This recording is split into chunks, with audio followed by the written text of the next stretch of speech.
All right, hello. Whew, I'm nervous for this one, guys. Oh, here we go. Hello and welcome to Monsters and Madness. This is our 35th session with our crew here out of Hope's Bastion with Bastion's Watch.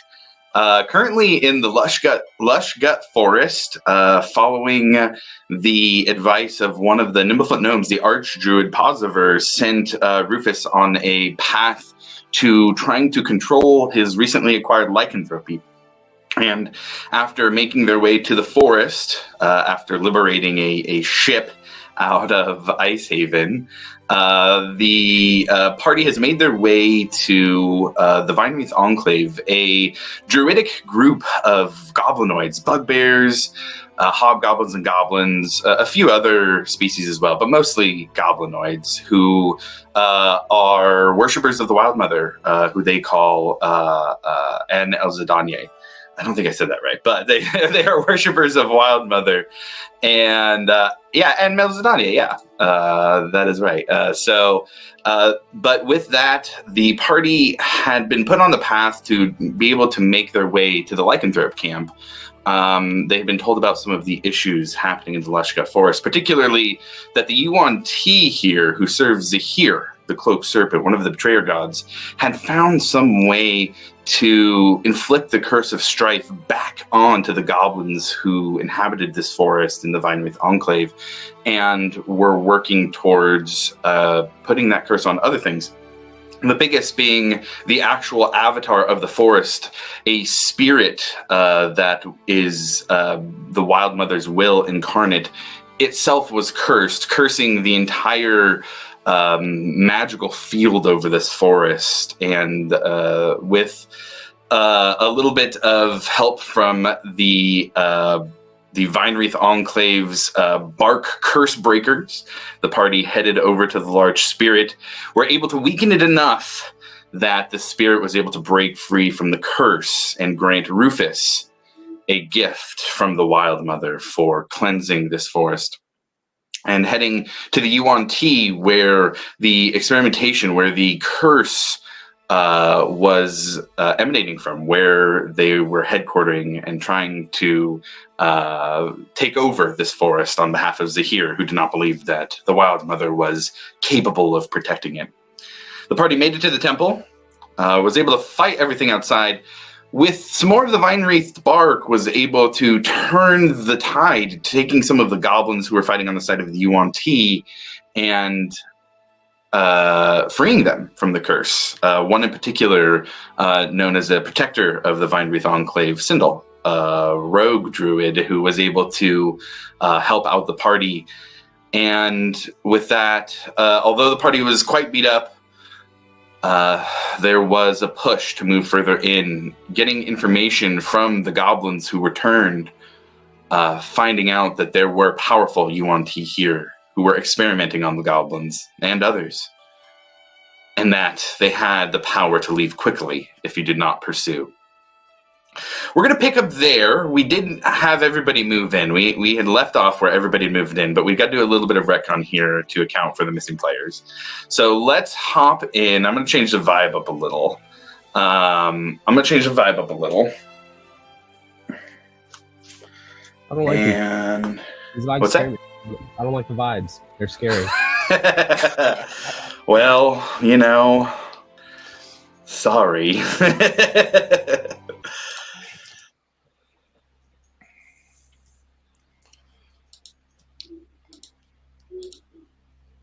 Okay.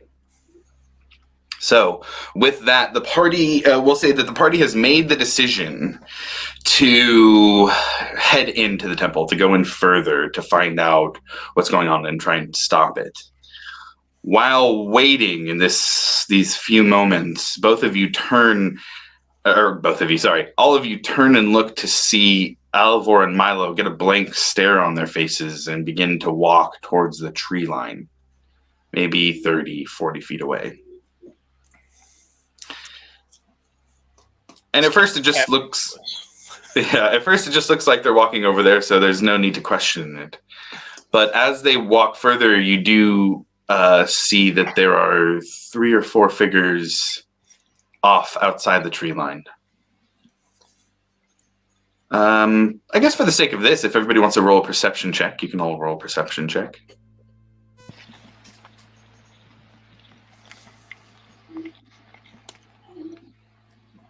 Dirty 20. Okay. 8. Okay. 13. 5. Okay.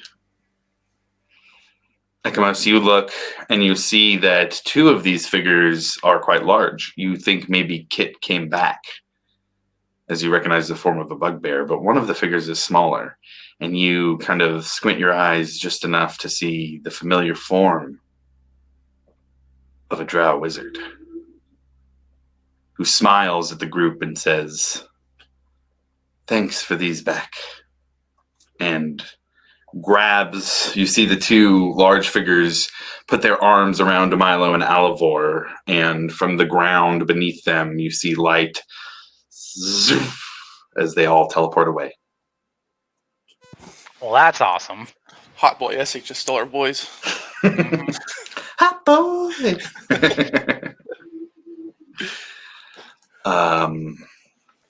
Yeah. As that is happening, all of you hear off in the distance as you see break through the tree line, coming from the same direction that you all were coming from, a large panther-like creature with big tusks and fish-like eyes. And it stands in front of you all, just kind of breathing heavily. You see scratches along its sides, bleeding in some of the places, and it is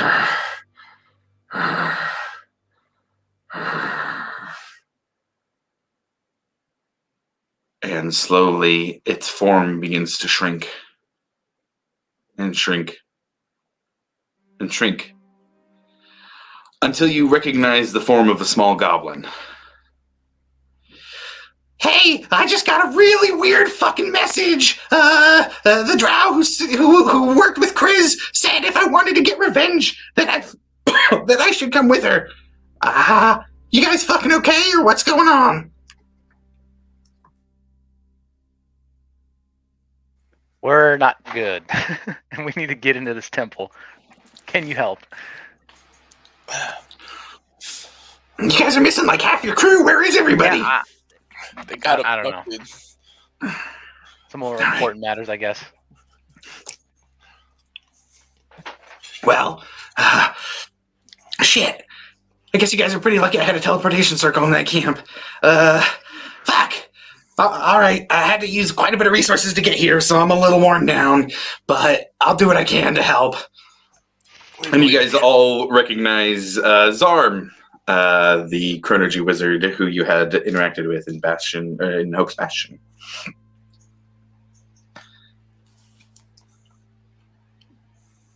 And he looks around at all of you and looks at Breck and just kind of, "Nice cloak, man." Yeah, it fits pretty nicely. Yeah, sure. And you can see he has a purple cloak as well. It doesn't look to be magical, but he's just kind of, right. I had your dagger too for a while, but I gave it up. It was nice though. Yeah, real fucking nice dagger. All right, we doing this thing? He looks over to Sindel and kind of gives a nod. And the 4 of you, with the 2 goblins now, head up the stairs for us to return where we were at. Unless anybody else has anything they'd like to do before walking in, now would be the time. How's everybody's health before we go in there? I'm good. I'm at 50. I'm good. I'm also good, but I think I am going to I didn't get to do it the other time, so I'll just activate my boots, and so whenever something happens, I'll sense impending danger, and then I'll add a 1d8 to my initiative roll. Okay, got it. I am not doing too good. Not doing too good? I got pretty fucked up. I'm going to give Ekamos a 2nd level cure wounds. Okay. While you're doing that, Zarm says to Ekamos, "Holy shit, that staff, man. That's a nice staff. That's like high-level Chronergy wizard shit there." Yeah, it's not too shabby. It helps me hit shit. Nice. He never uses it though. I have two, and the other one I have to. helps you hit back to shit. it. That's an interesting way of saying that it helps you rewrite time as it happens. But yeah, helps you hit shit. Sure. Yeah, it helps me do damage and attack. That's 13 points of healing. Hey, my man. Josh, we're still like outside, right? Like where the Mhm. fight just ended. Can I look for the dagger that I just flung? Not my dark toe one, but the other one, my normal one, because I flung it and I think I missed and it just flew somewhere. Yeah, if you want Or- to roll a quick investigation check, that's fine. Yeah, any other like small knife or something. Ooh, that's not good. 16. 16. 16. There's enough dead things that had daggers. You find. Roll a d4 for me. 2. Yeah, you find 2 daggers. Neither of which are the one you threw. Perfect. Keep one. Put the other one in the belt loop, and then we're off. Got it. All right then. With that, walking behind Breck, the 6 of you move up the stairs. Breck, you see the familiar sight, or the familiar described sight at least, of blood everywhere in this temple. You see a dwarf off to the left on a stone table, a human off to the right, and a gold-skinned figure on a wooden table off to the opposite wall. It smells. You smell the blood in here, like copper everywhere. Just an overwhelming sense of oppression in the air, almost like electricity and static, but the scent of overwhelming blood. As you move in, you see that the Yuan-Ti know you're coming. The ones that you had scared away into this temple have warned them of your arrival. I think it's time, guys. Let's roll some initiative. Ooh. Oh no. I wanted to cast Shield of Faith on myself on the walk in. Okay, yeah, you can do that. That's fine. Now would be the time. Oh, not bad. It's gonna be a 20 for Rufus.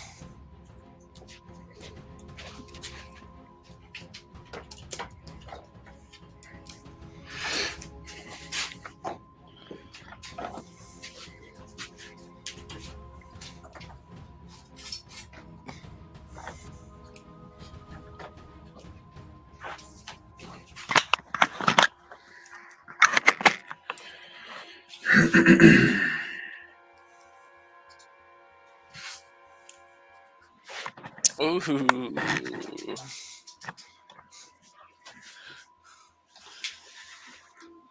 Got some upgrades from the last time. Yeah. Like it. All right. So I saw Rufus got a 20. I got an 11 for Ekamos. How about Johnny Green? Big 18. Okay. And Breck? I also got 18. Okay. And for our little wizardly friend, he did pretty terrible, but he's got a pretty good modifier. And auto roll on Sindel. Okay. I think we are ready. I need to set one thing here, or 2 things. Because 2 of them that are in here are already hurt. So I want to make sure and mark that in the combat tracker.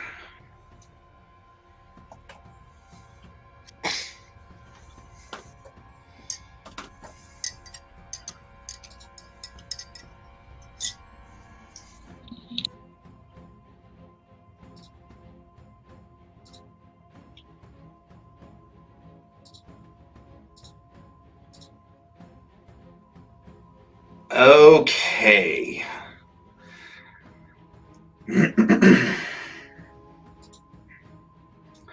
So first in initiative, they roll quite high. The Yuan-Ti Hollow one is going to go first. And they are going to look up and see Breck there in the doorway being the first target. And they are going to make 2 Grave Bolt attacks against him. First is a 24 to hit. I'm going to cast Shield. Okay. As the Grave Bolt goes out, looking almost like an Eldritch Blast, but with this dark, kind of attractive energy to it. It shoots out, going directly for Breck as the Wild Mother Shield protects him from the attack. Second one, that was already pretty fucking good for it. The second one is less, 23 to hit. Nope. Okay. Breck is going to completely eat the Death Yuan-Ti's turn here. With that shield, it is going to move up just slightly. And that is going to be the end of its turn. We've got Sindel next. She is out of poison, but she needs to really do something this first turn if she wants to be effective. She's also not hidden, though. So, yeah, I'm not going to be surprised, so we're not going to get that ability. So she's going to kind of jump over everybody and through to get 15 feet in here. Let's see. Man. Yeah, she knows that you guys got some sneakies on the team, too. She's going to do the same, 5, 10, 15. She's going to go up and just try and fucking, you know what? This one's not quite where she can get it, actually.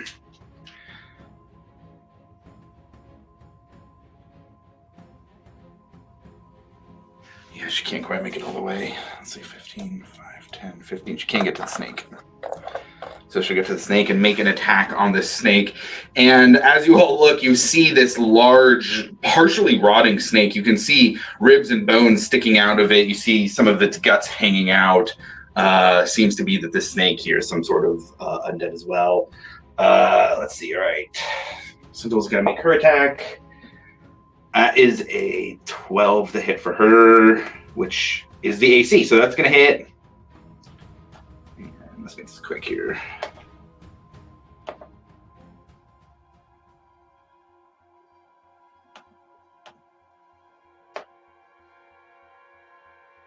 All right, so she's going to deal 18 points of damage to the snake with her hand axe. And that's going to be the end of her turn. All right, we got big guy next. He's going to move up there. He's going to hold an action. And that is going to be its turn.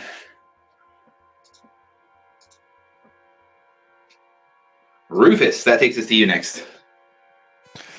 All right. I'm gonna go. Shit. Yeah, I'm gonna move around to the right, Breck's right, where that blood seems to be coming from. Over here? Yep. Okay, so that'll be that 10 doesn't feet to get provoke there. an opportunity attack, right? No, it doesn't. So he has a held action, but nothing seems to happen when you get there. All right. Can I go a little bit further in that direction? Sure. So that would be 15 feet. That would be 20 feet. And as you move over here, you see that the room behind you, and now the blood that you're stepping in is filled with dead bodies that seem to be piled up here.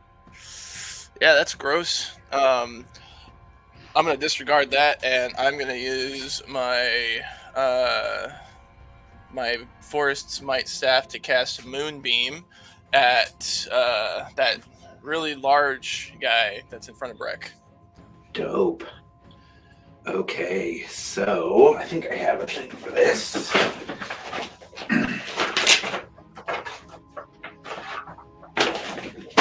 It's just a 5-foot radius. Yeah.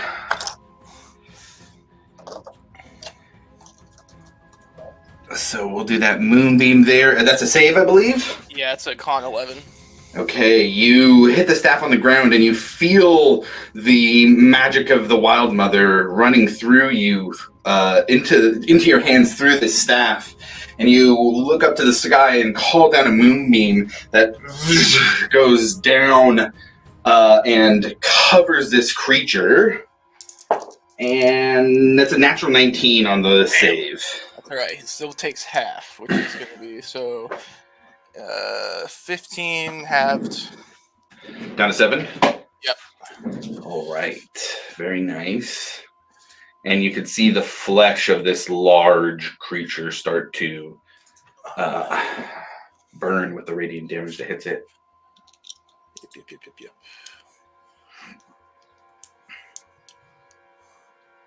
And then, yeah, that's my turn. End of the turn? Yep, that's it. All right. And is that concentration? Yes, that is. All right. So let's concentrate. I'll get a ring around you there. It doesn't say. Where would it say? I believe Moonbeam is concentration. There'd be a little C next to it. Okay, yeah, it is. Yeah. All right. Breck, that takes us up to you next. I'm gonna go right at the one with the moonbeam on him. Yeah, go for it. That will actually hit his triggered attack. Go for it. It's not going to beat your AC, though. All right, go ahead and make your attack. What? It's not higher than a 24? No, sir, it is not. Although shield would drop at the beginning of your turn. Oh, that's with shield drop, though, isn't it? Yeah, shield puts me at Fucking 21. A. Yeah, all right, cool. Yeah. I'm gonna attack with my mace. Go for it. 25 to hit. 25 hits. All right, and I'm going to add a second level smite to that.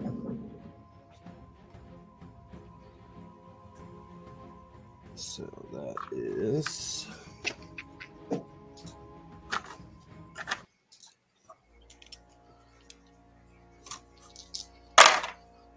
9 points of bludgeoning Okay. and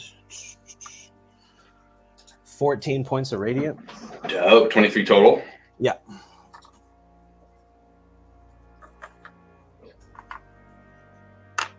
And then I'm going to attack again.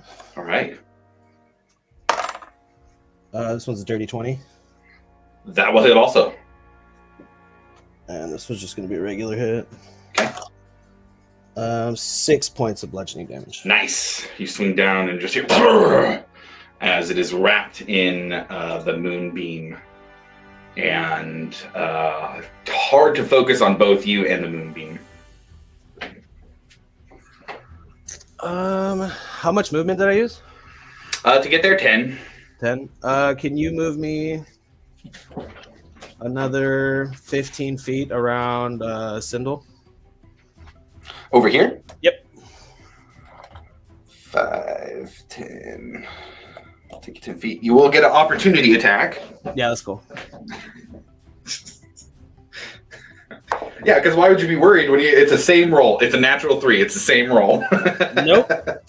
I don't. Actually, you know what? I don't even. Well, to see if I burn a shield is why I'm rolling. That's how I'm. That's why I'm doing that. Well, if Okay. I cast shield while I'm moving on my turn, would that mean that the shield stays up until my next turn? Yes, it's the beginning of your turn that resets. Yeah, so I would have it for an entire round of turns. Yes. Okay, cool. That's what I thought was happening, but that's Yeah. yeah. Okay. You can still burn your action during your turn. Okay, cool. And then that would stick around the whole time. But your AC just remains 24 for now. Cool. Anything else for your turn? No, that's it. Okay, Johnny Graham, what are you doing? Oh, I will shit myself. Okay. Is I assume both this dude with the huge sword and the snake are both within 5 feet of allies, correct? Yes, both of those are. That one has allies next to it. That one has allies next to it within 5 feet. Actually, you know what? No, it is. It is within 5 feet of Sindel. Yeah. Okay, cool. What I'm gonna do, I'm just gonna go ahead and run forward and take 2 dagger attacks towards this huge dude in the front. Okay. The doorway. Moving forward 5, 10, 15 feet gets you there. Okay, so first attack.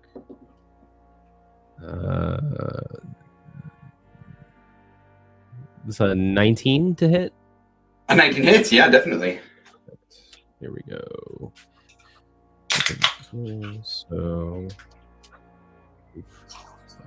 7 points of damage plus sneak attack. Here we go. 7, 8, 9, 10, 11, 12, 13, 14, 15, 16, 17, 18, 19. So that's 19 points of damage total for the first So attack. it was 19 total or 19 plus 7? So 19 total. 19 total. Okay, got it. Yeah, this thing's looking pretty hurt. And You guys are then wailing on it right out the gate. Second attack. Eesh. 10. 10 does not hit, unfortunately. Oof. Yeah. Okay. You go in for your second attack, and they see you and are able to take their large stone. This thing is more mace than anything else, and block away the dagger hit. Okay. So then with that, I will disengage and go kind of toward just directly to. Let's go this way. Or your that other way. Other way. That way. Yep. Okay. 5, 10. That puts you 5 feet in front of Rufus, if you want to go that way. Or same amount of distance, you could be there, kind of catty corner to Breck. Yeah, I'll do that. I don't want to be like directly in front of his. Oh, Rufus's like line of sight.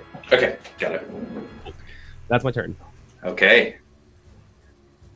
All right, so we have this guy next. They, seeing that attack against their big guy, 5, 10, 15, 20, they're going to come up and make a couple attacks against you, Grim.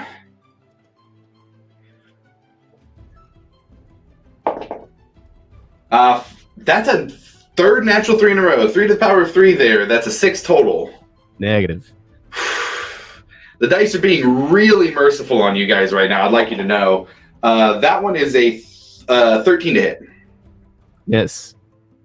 Okay, so that one is right up on you, but not able to do shit. The snake is up next. And with Breck and Sindel right there. No, Sindel attacked him. So he's going to go for Sindel back with a constrict attack. And that's 13 to hit there as well, which is under her AC. Okay. She also can't be grappled when she's within 10 feet of me. Okay, interesting. Can she be restrained? I don't think so. Let me look at that real quick. Actually, no. I think actually the way it works is while grappled that way, they're restrained. So if they can't be grappled, they can't be restrained in that way. All right. That takes us to Ekamos next.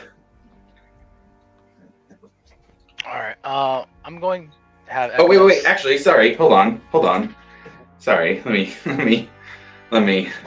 Yeah, it says cannot be grappled or restrained, by the way. Okay, got it. Ekamos. Your turn shit. next.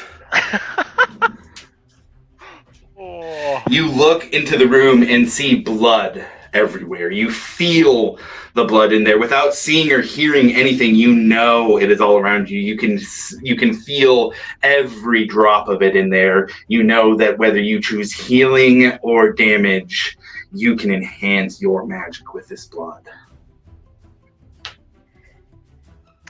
Okay, with that, before I make any actions or anything like that, I'm gonna have a moment to myself and try to halt a Pelor.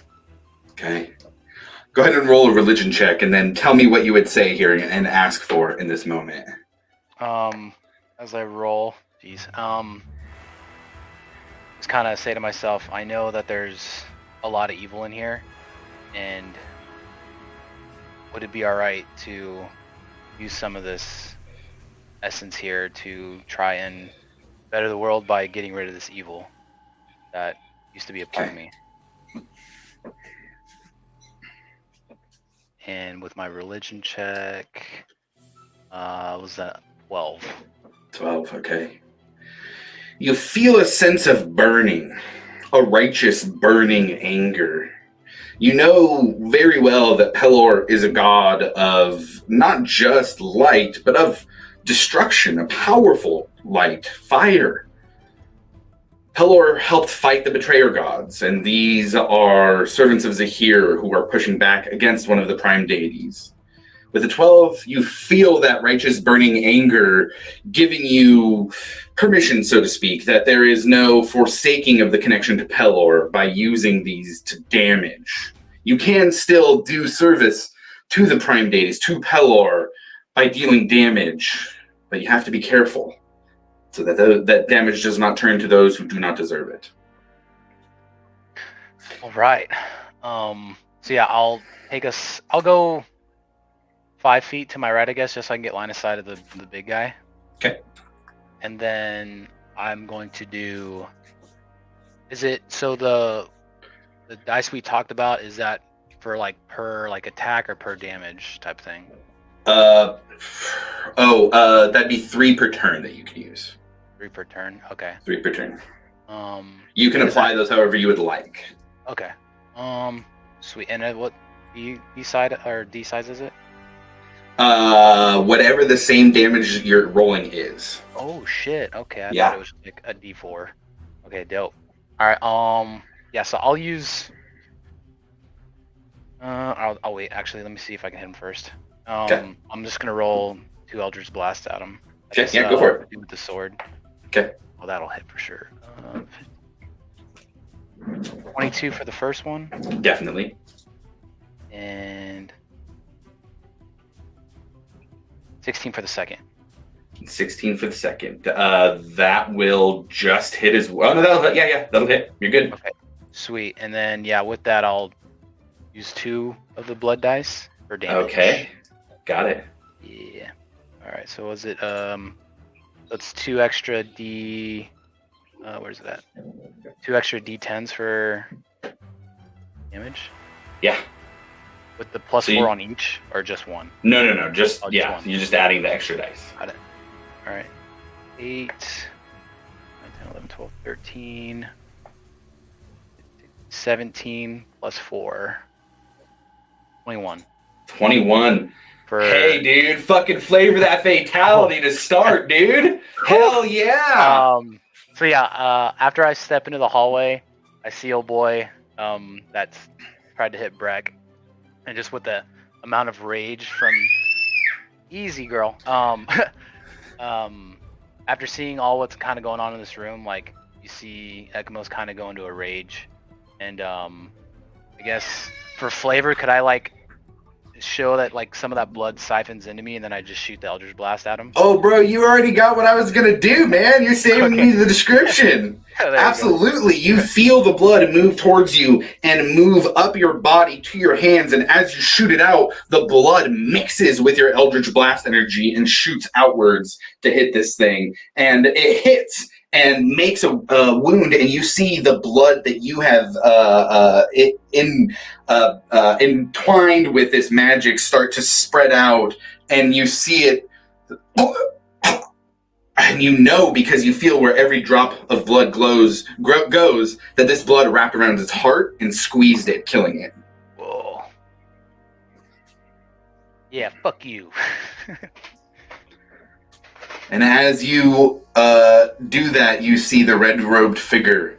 Blood begins to pool around his feet as well. Anything else for your turn? That'll be it. I guess I'll just move another. I'll just pretty much get in that doorway, so to speak. So like, Okay. I think it's at 10 feet in front of the. 10, Got it. 15 will get you in the doorway. Cool. Yeah, and I'll just I'll stay there. Okay. All right. So we got Zarm up next. He's gonna say, "Oh fucking shit! Oh gods! And he is going to... Yeah, we're going to do this right away. He's going to drop a flaming sphere. You see him run his hand almost like he's sparking a spark on his hand. And lights up a flaming sphere. Drops it down there. Yeah, he's got 60 feet, so he's actually going to drop it over here. And then he's going to bonus action throw it. And he's going to do that 3rd level. And he's going to bonus action throw that shit at the priest on the table. Dex check for them. They're going to succeed, so it's half. That's 11 points of damage to them. Oh, no, sorry. That's half, so it's only 5 points of fire damage. And they take that. All right, Mind Whisperer is up next. They're hiding back here. They are going to pop out and look for the closest person to them. Actually, you know what they're going to do?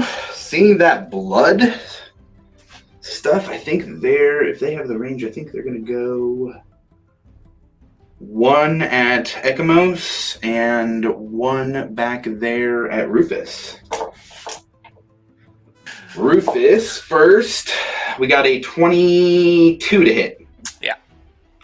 All right, I'm just going to roll that on here. You take 21 points of psychic damage. Yeah. And for Ekamos, does a 15 hit? 15 does not hit. Does not hit, okay. So that's all going to, let's see, they're actually going to move back here over by the table. They don't want to be in all this business. We have the priest next. That's going to be this one going. And I need a 20-foot radius.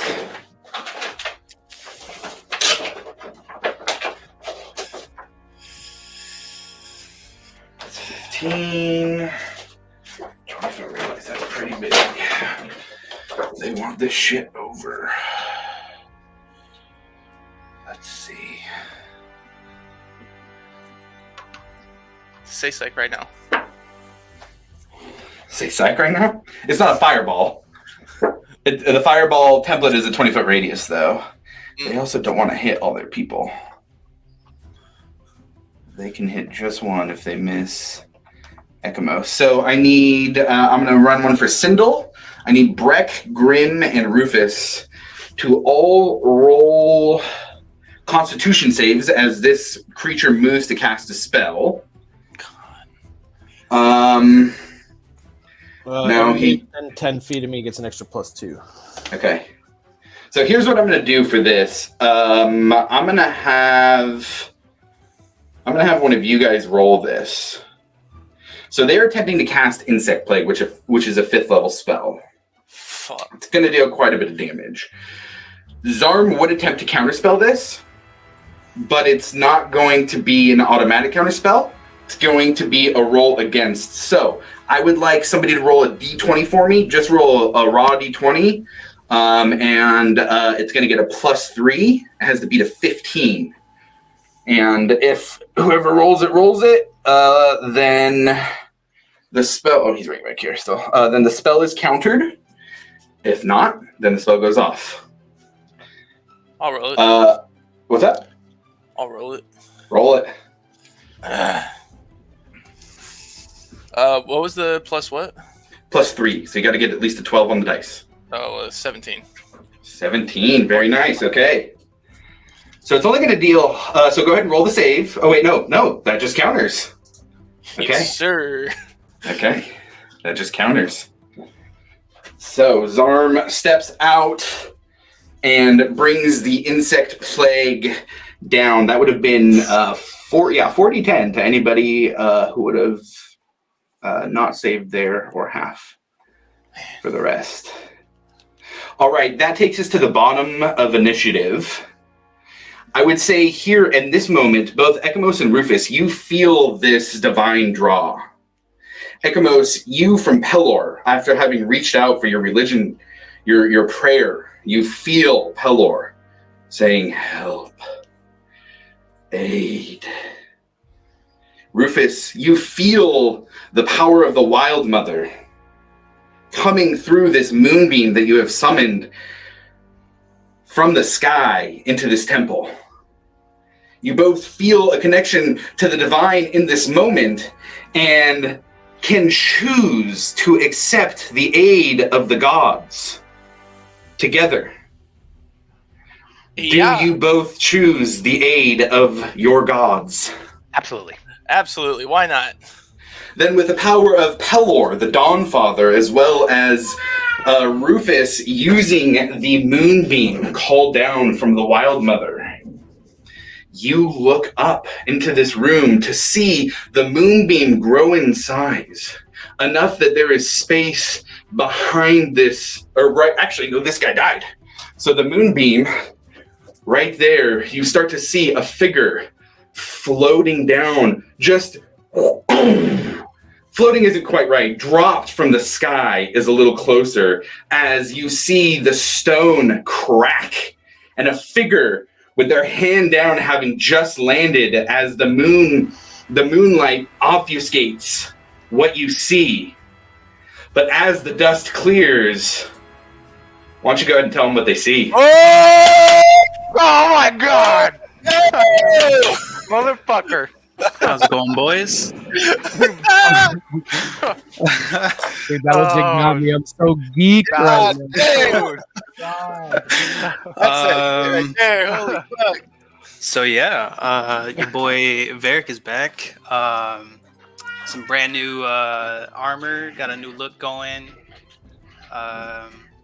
Anybody who knows what his armor used to look like knows that it had the symbol of Pelor, but now it has a new symbol on it. One of the Moonweaver. And with that, Varric, it is your fucking turn. All right. What a fucking badass. Holy Oh shit. my Holy god, fucking dude, shit. that is so sick. All right. Who's okay? Can I make a insight check real quick? See, like who I feel like is like the big person in the room. I would say, even with your passive insight, as high as it is, you can see these two spellcasters here are by far the worst concern. Okay. Then I'm going to bonus action. Yeah, I'm gonna use a 3rd level hold person Oh shit, okay. Oh, here we go. as a bonus, and I'm gonna, since it's 3rd level, I can use it on 2 people within 60 feet. Okay, so let me bring up their stat blocks here. As long as they're humanoids. They are both humanoids. Oh, you know what, actually? So, I'm gonna roll here. Okay, so that one fails, but that one, it does not seem to affect. So sorry, I wasn't looking. The priest fails? The priest fails, yes, exactly. Okay. So they are paralyzed.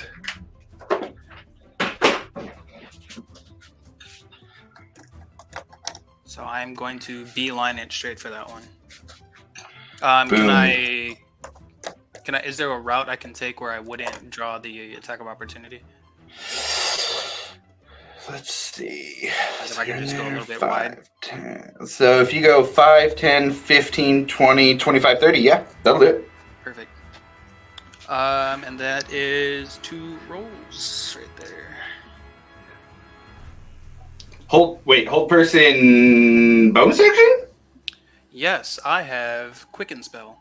Yeah, there you go. Okay, got it. Go for it. And that is a dirty 20 on one and a 25 on the other. Those will both hit. Did you roll both with advantage because they're paralyzed? Oh no, I didn't. Yeah, it didn't change Okay, anything. both are hits either way. And because he's paralyzed, those are auto crits. Oh shit! Yeah, go for it. Let's see. So first hit. Oh, perfect.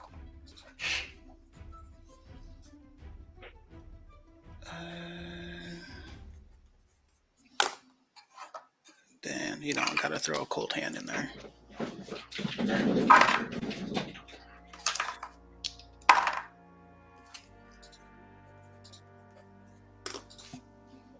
And then I will also use a second level smite. Okay, got it. Which I believe is 3d8.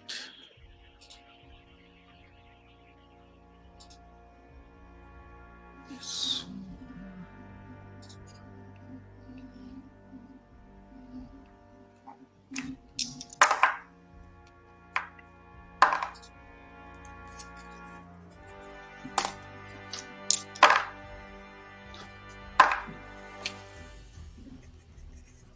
Okay, just need to do some quick math right here.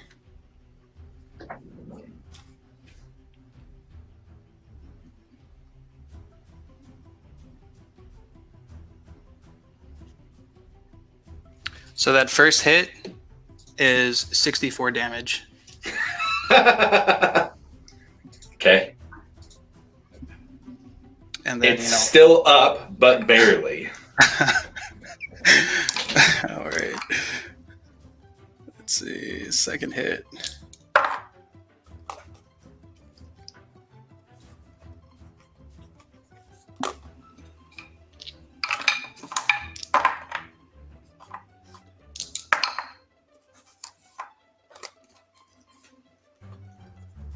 And the second hit is 31 with a cold hand. Flavor that fucking fatal. I mean, 99, 98 points of damage in a turn will kill most anything, man. You come down from the sky on a fucking moonbeam and murder this motherfucker. How do you do it?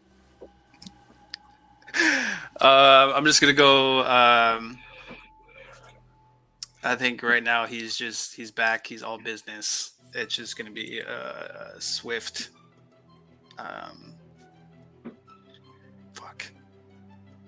Yeah, I'm just gonna stab him through the back, and then the second one's gonna take the top off.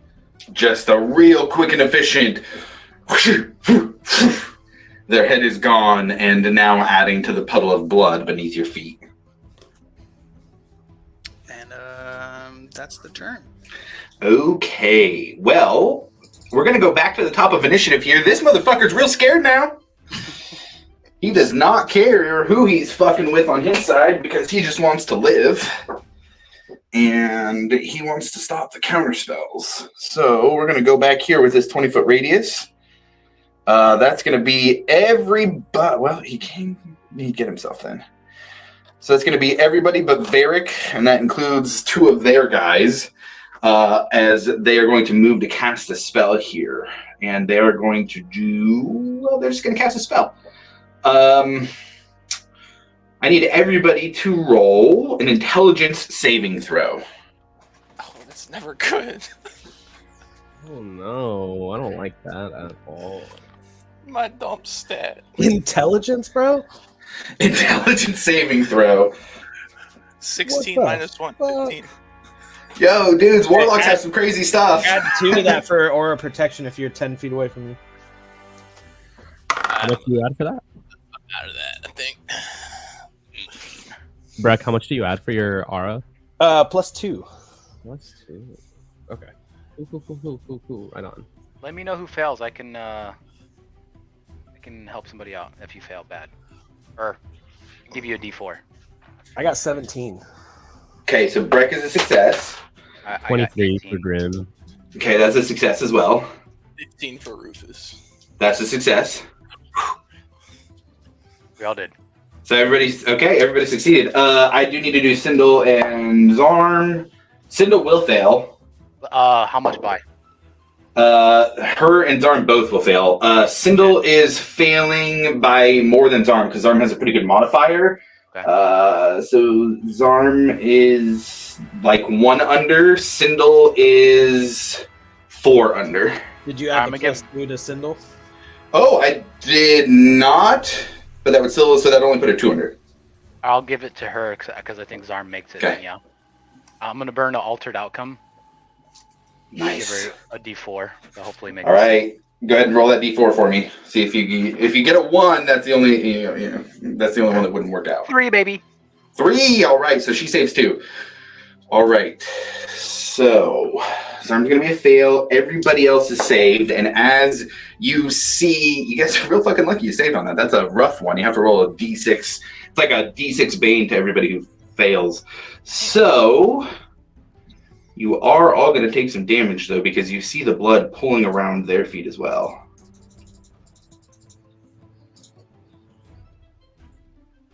As they cast Synaptic Static. And psychic energy explodes out. All of you feel a pain in your head. Anybody who saved is going to take 16 points of psychic damage.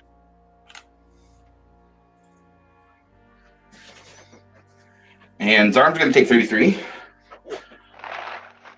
And he's pretty fucked up. And he's got a roll negative on his dice rolls. They are going to move back and stand in this pool of blood. And they look to the Mind Whisperer and say, "Protect me!" And Sindel only took the 15. All right, Sindel's next. She's going to make a couple attacks against the snake real quick. Okay. And she's going to get another 8 points of damage to it.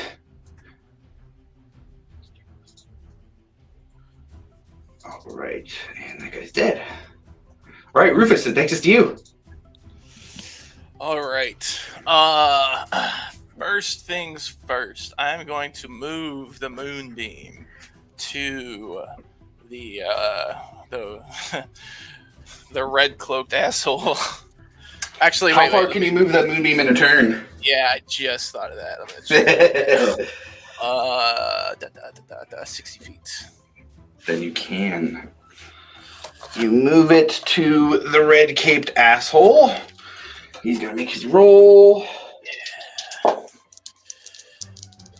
And what was the save? 11. Con. Con. Okay, got it. Con specifically. Yeah, he'll beat an 11 con. That's 14. All right, so half and 9. Okay. So he'll take 4 points of damage. And then I am going to move myself. How far or how close can I get to them with 45 feet? With 45 most of the way, I think. 5, 10, 15, 20, 25, 30, 30. Oh, yeah, you can get to him. Yeah. I'm going to get all the way up to him. And then hey, did you roll a concentration saving throw for your moonbeam? Oh, no, I didn't. Yeah, let's do that real quick. Yeah. I think I need to roll one too for my Shield of Faith. Yes, yeah. Both of you, if you took, it's half the damage or 10, so it'd be 10 is the DC for both of you. Constitution. I got 17. Natural 17. Natural 17. Okay, what would you get, Rick? 12. 12. Okay, so you passed too. Yeah, you're both good. And then I'm going to do a bonus action patient defense. Oh, nice. Okay. Oops, you're not Rick. I am low on key points. And that's my turn. Okay, got it. Takes us to Breck next. I'm going to kind of slide around the snake to get behind the dude that's standing in front of Grim. Okay. Keeps you in melee range of everything. And then I'm going to attack that guy. Does that give you get to do so with advantage because you're flanking. Sweet. Oh, that's crit. Hell yeah. Oh, shit. I am going to add a first level smite to that.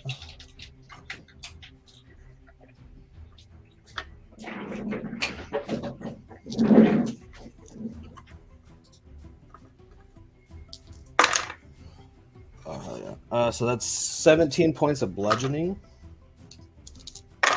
And 17 points of radiant.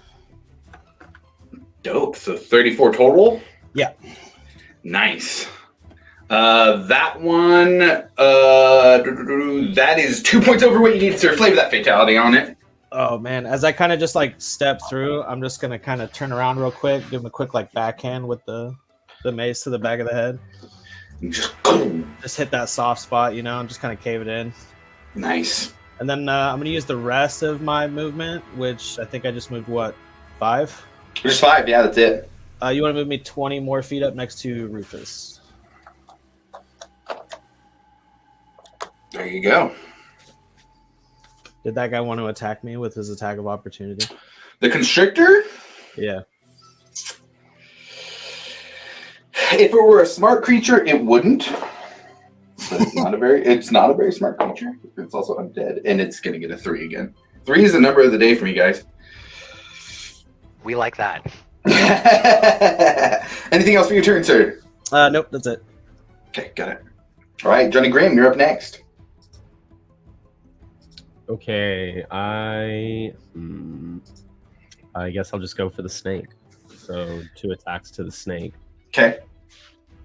First attack is going to be a 14. 15 hits. Yeah.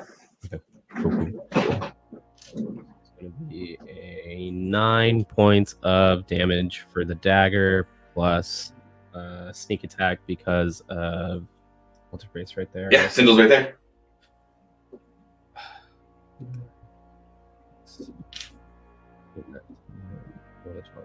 14, 15, 17 points of sneak attack damage. So 17 plus 9. So 26 total. Very nice. And You go in and just like are cutting pieces of bone off of this thing. You see bits of bone shrapnel just flying off as you make the hits. perfect. And then I'll make my second attack with my other dagger, my normal one.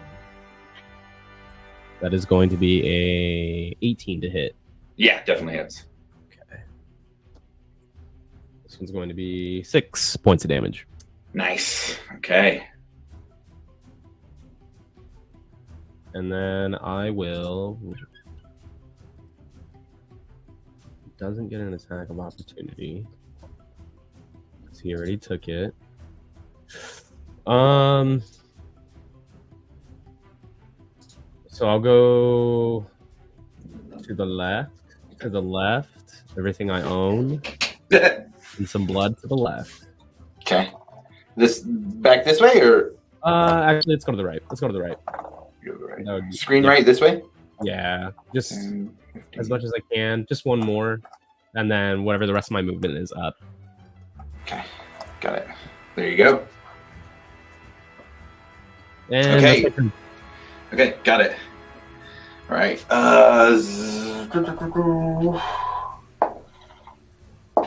Okay, Zarm's flaming spear would have dropped for his concentration check. All right, Snake's next. Johnny Grimm, you just dealt a lot of damage to it. It's going to move this way, stay in melee, and try and get to you.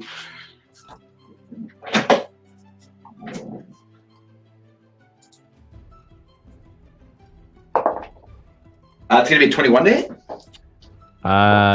Yes, but I will use 1 luck point against it, so it has to re-roll its attack.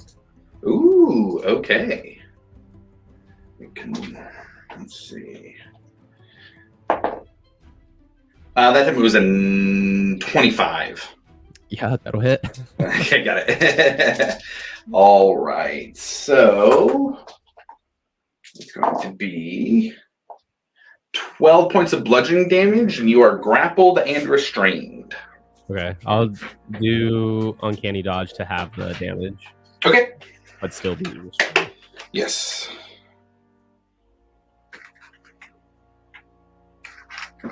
As the constricting snake constricts around you.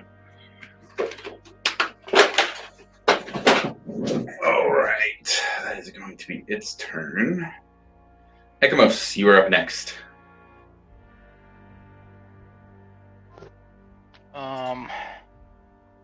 Seeing Varric just, out of the sky, I'm gonna be just in shock.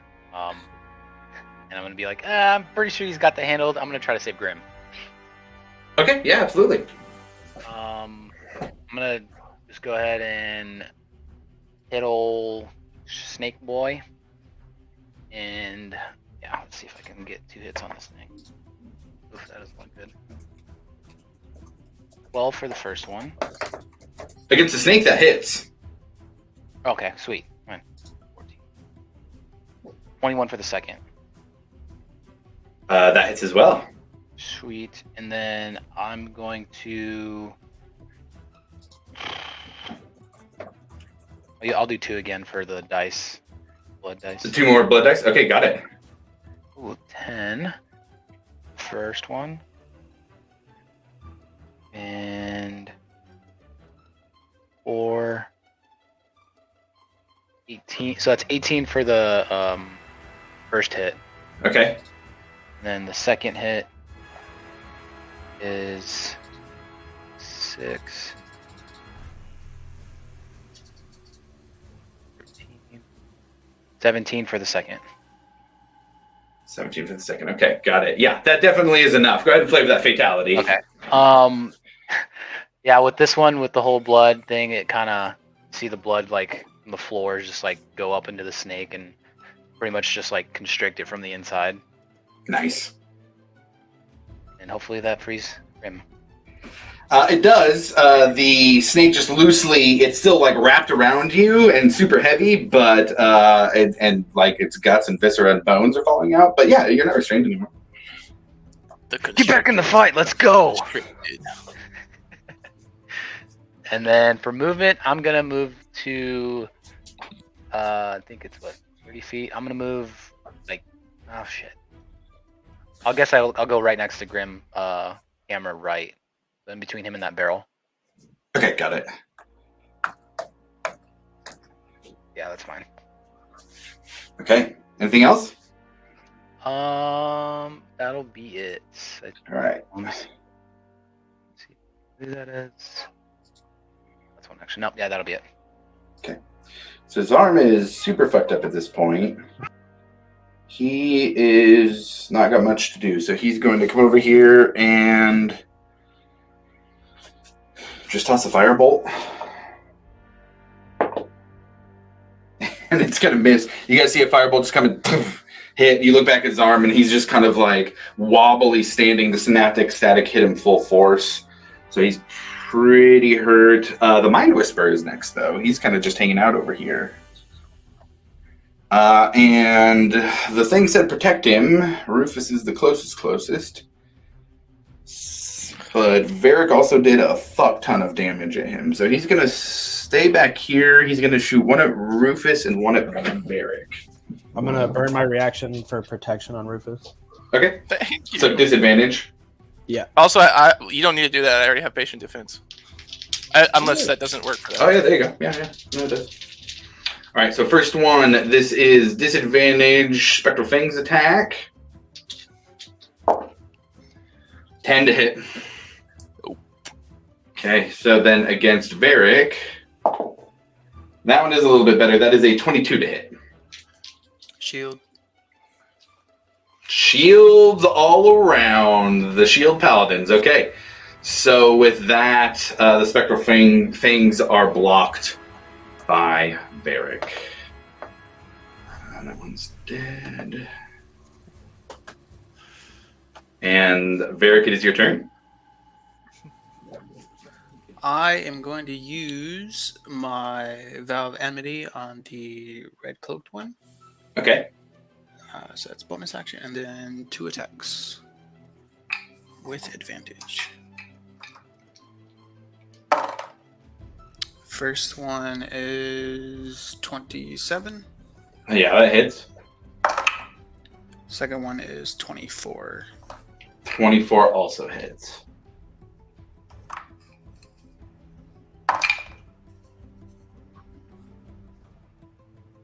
Let's see. First hit is 11 points.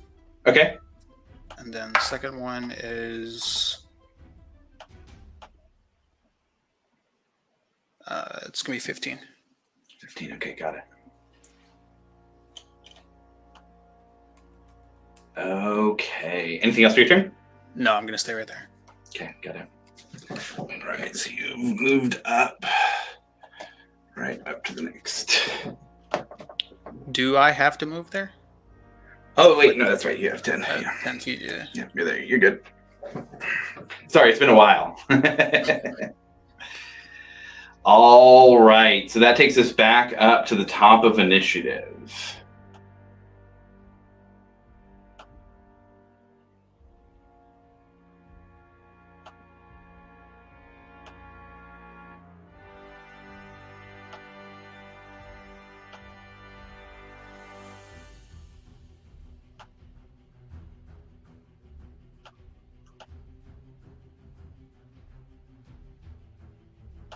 Yeah.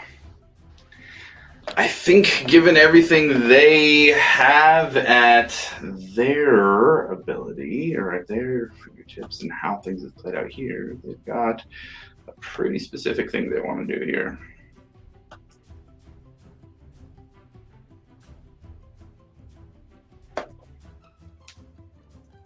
Actually, they also have... Oh. They also have that.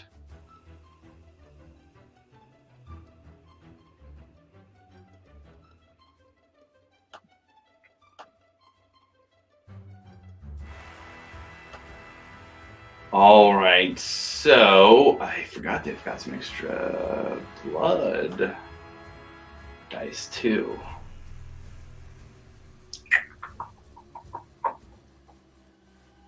Quite a bit.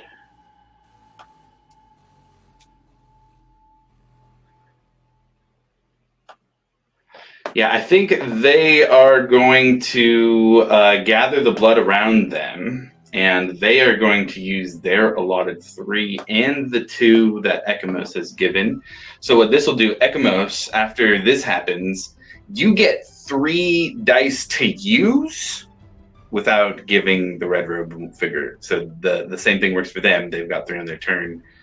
And so you'll get 3 from this. They're going to use all 5 that are free to them here.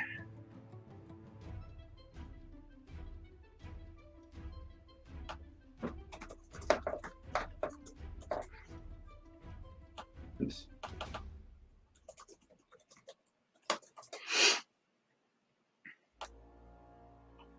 All right.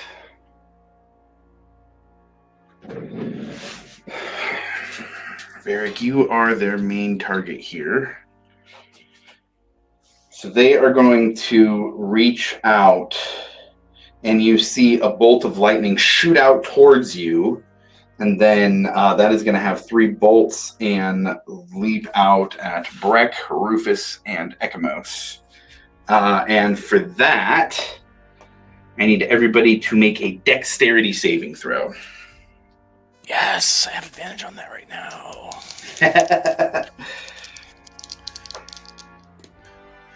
Natural 20 plus Fuck evasion. yeah.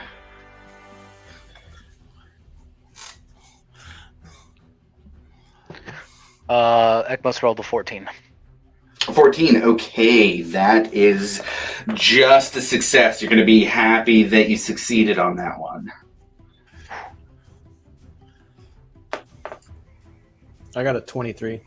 Okay, that's a success also. I rolled a 10. That is a failure. I'd give you a thing, but you have to roll a 4. What's the thing? I'm going to burn another altered outcome, so that'll be... I'll have 2 charges left. Okay, got it. And So you can roll a d4. Yeah, you got to get a 4, so there's only 25% chance. That's a 1. Ah, damn. Nope.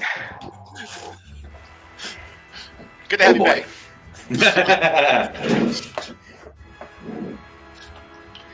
Actually, All I right. have inspiration. Can you use inspiration?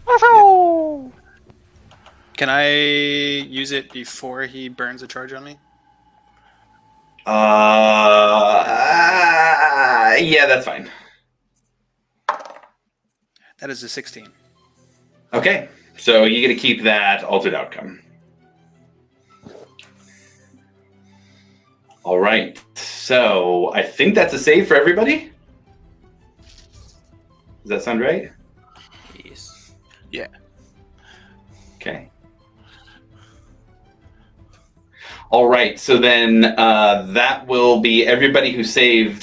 So what you guys see is this pool of blood beneath him is gathering, and you see it go up and start to crackle around the blood, crackle around the lightning bolt. And as it shoots out to Varric, there is as much of a bolt of blood as there is lightning. So Ekmos, you're going to get 3 free blood dice to use. For everybody who saved, you take 35 points of lightning damage. I take 0 because of evasion. Oh, shit. That's That real would've- lucky. That would have been really bad. I Yeah. am unconscious. Ekmos is down. You said Okay. Everybody who saves takes 35 points. Yes, sir. Good God.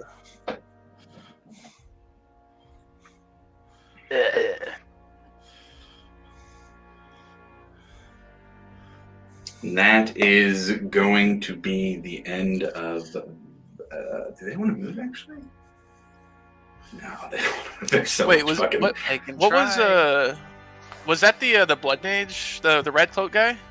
Yeah. He did he make a Constitution saving throw at the beginning of his turn? Oh, he With did the not. moonbeam. Yeah, No, good call. I just remembered that. Good call. That is. You said it's a con saving throw. Yes, 11. They got a 15. That's all right. They're still going to take 5 points of damage. Nice. Okay, 5 points. 5 points. All right, so that is going to be the end of their turn. Cynda's up next. She's going to come 5, 10, 15, 20, slide, 25, 30. She's not going to go that far. She's trying to get to this motherfucking Mind Whisperer. So she's going to make a couple ranged attacks against him. That will hit. But that will not. So we're going to have some more there. It's going to be another. It's not sneak attack though. 7 points from her. All right, that one's dead. That takes us to Rufus next, and we have Ekamos down. All right. After seeing him knock my buddy down, I'm going to start wailing on him with my staff. Make some attacks. Yeah, absolutely. Also, real quick, I need Breck and Rufus to roll concentration saving throws. 17 is a DC this time. Okay, what's that for? That's for your concentration on your Moonbeam and Shield of Faith. Oh, okay. That should have been done during the red cape person's turn. I got 18. Okay. I got 18. Both of you save. Okay, proceed. Perfect. All right, first attack is going to be a 16 to hit. 16 hits. Yes, second attack is going to be a 12 to hit. 12 does not hit. Okay, that's a D8. First one. 13 points of damage. Okay, nice. And then last key point, flurry of blows. Okay, go ahead and roll. First one is going to be 15 to hit. 15 will just miss. Fuck. Second one. Ooh. 18 to hit. That'll hit, yeah. Perfect. And that's going to be a D6. 9 points of damage. Nice, okay. They now are starting to show some of the wear from the attacks they've taken. Oh, man, I'm spent. That's going to be my turn. Okay, Breck, you're up next. Is there a route I can take that's 25 feet that would get me to Ekamos?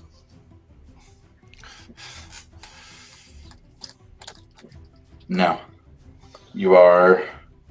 If you go 5, 10, 15, 20, 20... Actually, no, because he... No, yeah. That would put you right there. So if you go diagonal 5, 10, 15, 20, 25 would put you in the diagonal space for Mechamos. Then we're going to give him 10 points to lay on hands. Okay, got it. Yeah, that fucking hurt. Yeah, it is. Said 10. Yeah. And that's the end of my turn. Okay, got it. Grim, you're up next. I'm gonna try and beeline it to this dude in the red. 5, 10, 15, 20, 25. You'd have to get in between him and Varric to do it, but you can. Okay, that's too close. That's too close. Yeah, or 10 feet back. 10 feet back. Okay, got it. Yeah, that's good. That's good. That's good. Okay, That works. got it. And I'll just I'll throw my dark toe dagger at him. Go for it. Right. Here we go. 26 to hit. 26 definitely hits. Cool. That's 8 points of damage with the dagger plus. Wait, is Rufus 5 feet within him? Yes, it's not really. So yes, there's a moonbeam and red wax underneath, so it's a little hard to set that way. But yes, he is. I just wanted to so 8 piercing plus 3.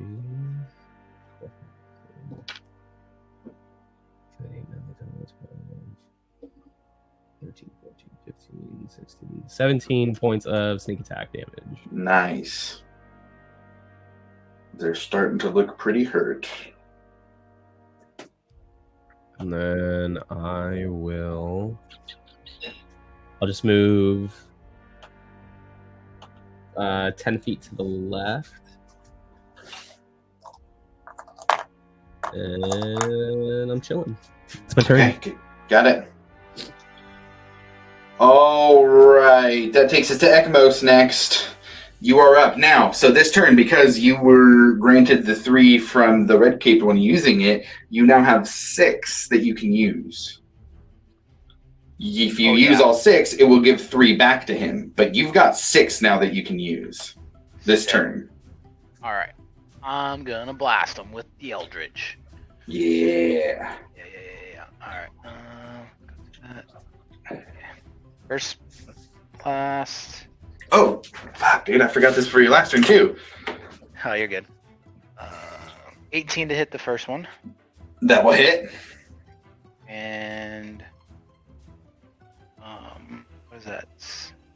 15 for the second. That will just miss. So you will get 1 dart that hits. But I will let you, like I said, you have 6 to use, so you can use up to all 6 of those if you'd like. I'm gonna use all 6, baby. This guy. All right. So, right. Sir, go ahead and roll 7 of your damage dice. Okay, so that's 4, 6, 7, 8, 9, 10, 11, 12, 13, 20, 3, 29. 29, okay. Is that with your modifier? Yeah, I added the 4 on there, yeah. Okay. So you and you see with the blood pulling around it, it's almost like 7 extra blood missiles around your Eldritch Blast that just boom, boom, boom, boom, boom, and they go in and create wounds on this thing. He falls to one knee and is bleeding everywhere. You see his blood dripping out, and you hear in your mind, yes, the blood, so much blood.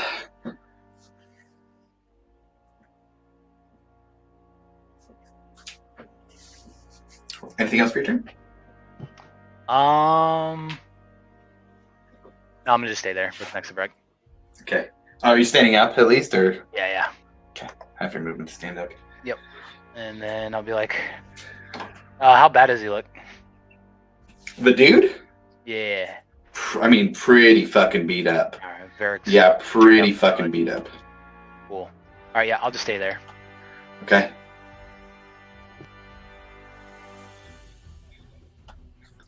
His arm's back here. He's gonna go 5, 10, stumble this way, stumble that way, 15, 20, 25. And he is gonna try and help out here.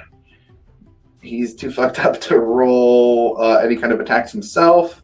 So he is going to go with helping somebody else instead. And he's going to cast haste on Varric. He runs out. So the way this plays out is he's running out and kind of tripping. And he looks and sees Varric up front. He goes, "Oh, this fuckface again!" And casts haste on him. And that will take us to the Mind Whisperer's turn next.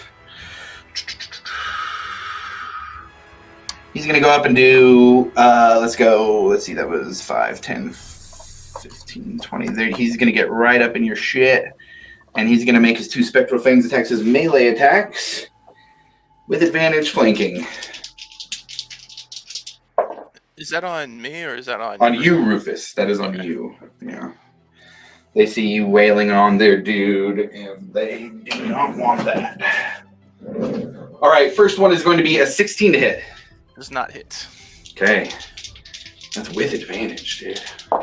Damn. There we go. That's a 23 to hit. Yeah, that hits. Fuck. All right. So for this attack from the Mind Whisperer,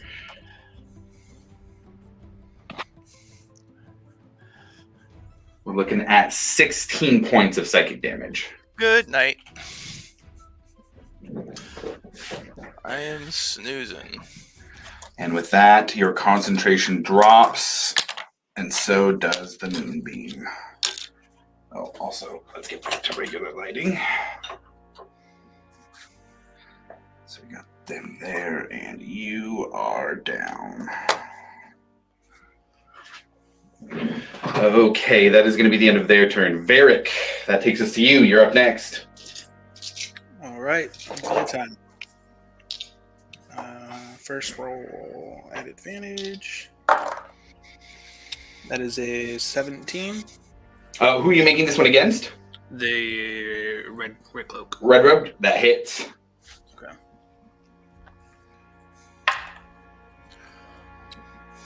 That is 9 points of damage. That's all it will take. That is how much Ekamos got them down. Flavor that fatality.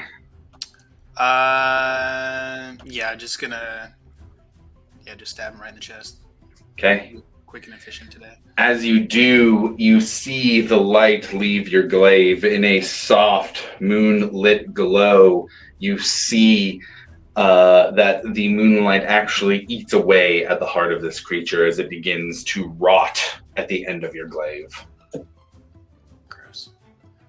I still have 2 attacks, so I'm looking at you, Whisper. Whisper is close. He's also within 10 feet. So not at advantage, but actually.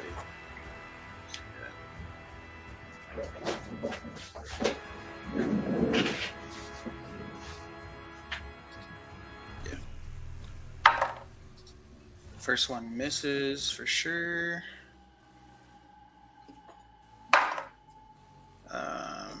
Jesus. 14. 14 just hits. That is its AC. Perfect.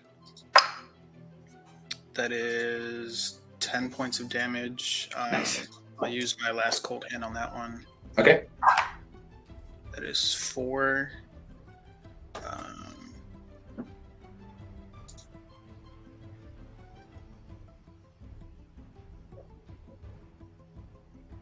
Oh, I forgot about this. They need to make a DC 13 con save. Oh, yeah. That is the number of the fucking day. 3 on the dice. So no reactions, and their speed is halved until their next turn. Okay, got it. Anything else? Yeah, I have my Awe Master bonus action. Oh. That is 18. Yes, that will hit. And that's another 5 points of damage. Another 5. Okay, nice. Okay, he's looking pretty hurt. So we go back to top of initiative. It is Sindle's turn next. So this thing is like kind of frozen cold. We've also got Johnny Grimm right here. So for her, she can go in. She actually jumps up onto this thing's shoulders, or is going to try to, and looks at Johnny and Varric, who are right here. And she kind of looks to the two of you for a "shall I kill him" look. Absolutely. Okay. So if she hits, she'll get sneak attack here. And advantage for flanking. She looks like she wants a little bit of vengeance. And she will just get a 15. So let's do that roll. And I'm just going to do this easy this way. Double ones on sneak attack. That hurts. So it's 20 points of damage total to it. And it's pretty fucking hurt. And that's 3 above, yeah. So she jumps up, and as bookending this fight, what started off with Sindel cutting off the head of one of the larger UNT, to bookend the end of this fight, she jumps onto the shoulders of this Mind Whisperer, takes both of her hand axes, brings them up, and cuts off their head. And with that, we are out of initiative.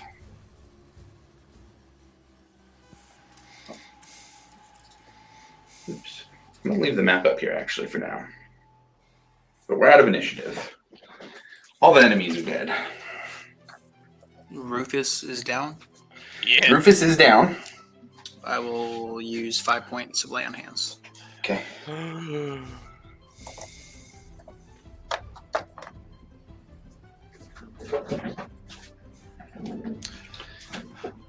Alive. All right. With that, all of the enemies are dead, and you all look around to see nobody left to fight. There are a few things going on, however. There are 3 maybe living creatures on these tables. Maybe living. However, Ekamos.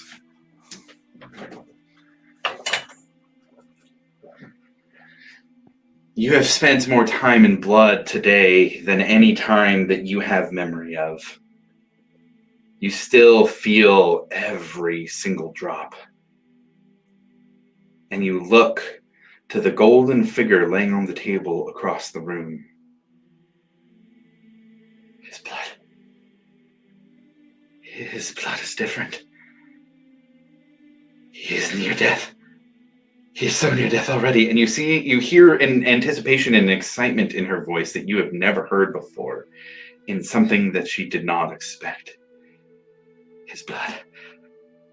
His blood is so strong. Take it. Take it now. We can have so much power. Ekamos, I need you to roll wisdom saving throw for me at this point. I was waiting for it. The DC before this fight was set to be 10 plus however many blood dice you decided to use during Oh, the fight. shit. I knew it. You have a DC of 20 to beat. Oh. All right, I'm going to cast guidance on myself. And you get +2 because I'm standing next to you. And then I'm also going to burn one of the 2 charges I have left on my I would say you can choose either guidance or the charge. Damn. Both would be I was a trying to little stack it up. much. Yeah, I know that's a little much on the adding the guides there. All right. So DC 20 wisdom saving throw. I have dude, I got a +8. Oh, dude, it's 14, 22, 24, 25, 26, 27, 28, baby. Let's go. 28, you hear the voice of Pelor booming in your head. Leave, wench! This blood shall be burned away. and you feel a glowing light in your hand, almost meant to touch blood. And you look behind you, the closest pool of blood is 10 feet behind you. You can reach down and use this light on the blood. Yeah, for sure. And as you touch it, it starts to fizzle and pop. And you feel for a moment as if all of this oppressive magic, this odd ozony feeling starts to burn away. And for a minute, you start to wonder, oh no, will this consume all of us? But it doesn't. It boils down, almost like you're burning or thickening a sauce on the stove. That this blood and all of the magic that is sustaining it falls apart when exposed to the light of Pelor. Does the golden figure that she was trying to entice me to can I tell that that person's dying? If you want to go up to them, you can roll a medicine check. Yeah, I was gonna try to just spare the dying. Oh Jesus. 18. They're very close to death. It seems with an 18, you can tell that they are so close to death that they will die within seconds, if not kept alive. It seems that the priest here had some kind of magical, some kind of spell or magical effect that was keeping them in a state that was very near death without actually crossing the boundary. Yeah, I'm gonna then try to cast spare the dying on him or her. Okay. And then, oh, never mind. That healer's kit added potion or health, but it just stabilizes. Yeah, they will at least stabilize. They'll have 1 hit point and be stopped from dying. Okay. And then, not to get super extra, I'm gonna use the mask of illuminated and cast Cure Wounds on him. Okay. I think that's a 2 charges. Cure Wounds. It's like just a level 1. So yeah, it's level 1. The base level. It only uses 1 charger for using it on somebody else. Oh, only 2, only 1. Okay. Only 1. Yeah, it's 2 charges if you use it on yourself, or you can use it twice on someone else. All right, and D8 plus 4. Get 9 points of healing. Okay. And with that, the feeling of the oppressive blood in this room begins to go away, and you all are standing here in this temple.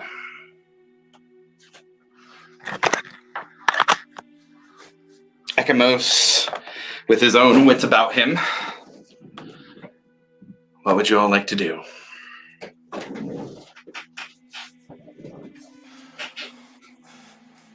Well, that kind of sucked. But, I mean, hey, looks like we got someone back. We missed you, buddy. Hello there. Where'd you go? We looked for you for a little while. I guess you just walked away.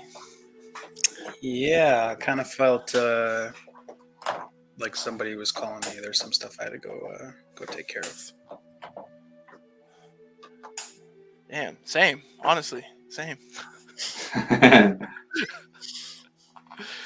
Yeah, I went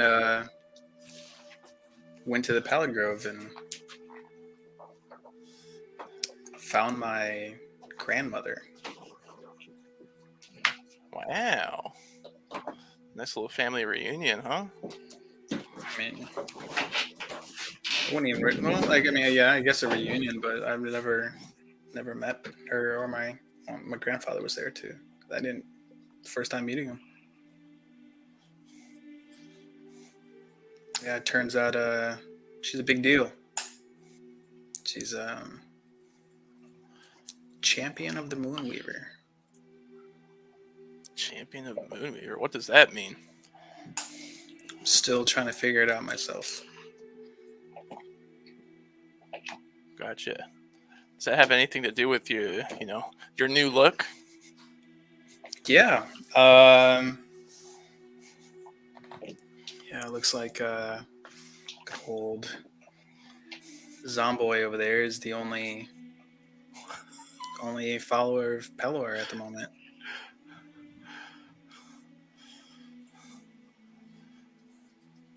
Probably.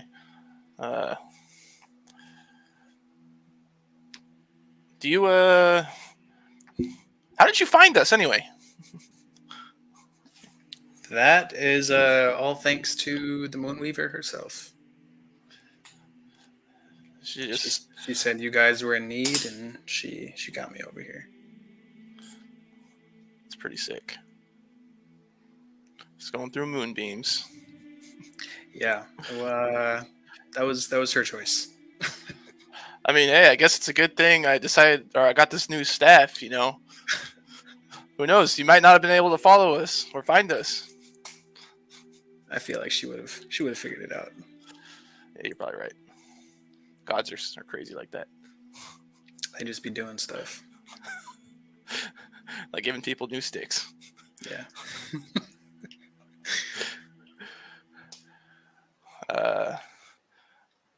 Well, we're trying to get me figured out right now. I don't know if this temple has anything to do about it, but we were helping out some druids that weren't too far from here, and trying to clear out this kind of disease that's been plaguing the forest. I think you definitely helped out with that. Seems to be a running theme with us and getting rid of disease in different parts of the world. Yeah. Well, I think we should probably figure out what's going on in this temple before we head back. Can I check out the other two, or just all of the people that are laying on the tables? Yeah, what are you trying to gather? If one, they're alive, and two, if they're if they are alive, like if they can be saved. Sure. I would say medicine check then for that.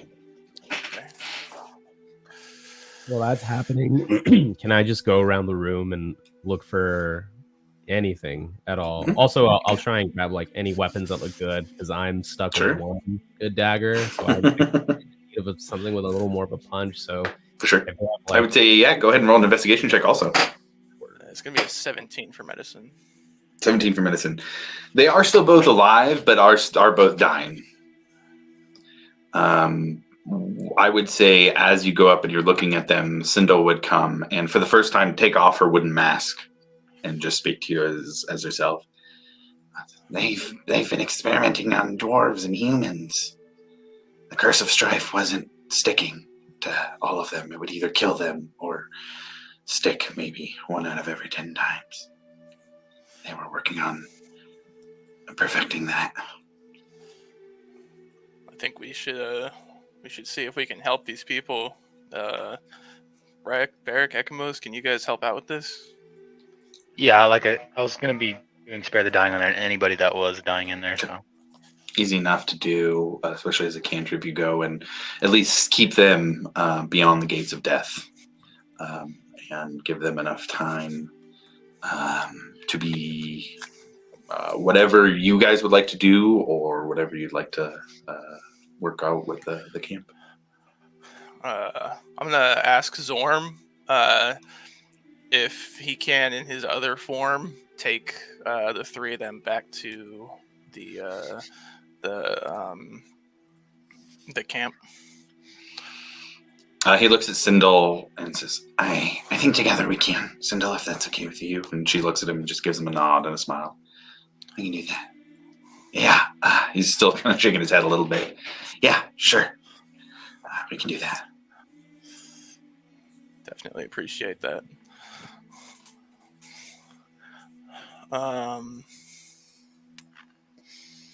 Is there... Go ahead. I was gonna check the one in the red cloak to see if he had anything on his person. Sure. So let's do, if you want to roll investigation also, we can roll that in with Andres. Andres, what was your investigation check as well? Natural 20. Natural So, 20, pretty damn good. Yeah, a total of 25. Yeah, he beat me. So then, I would say the Mind Whisperer had.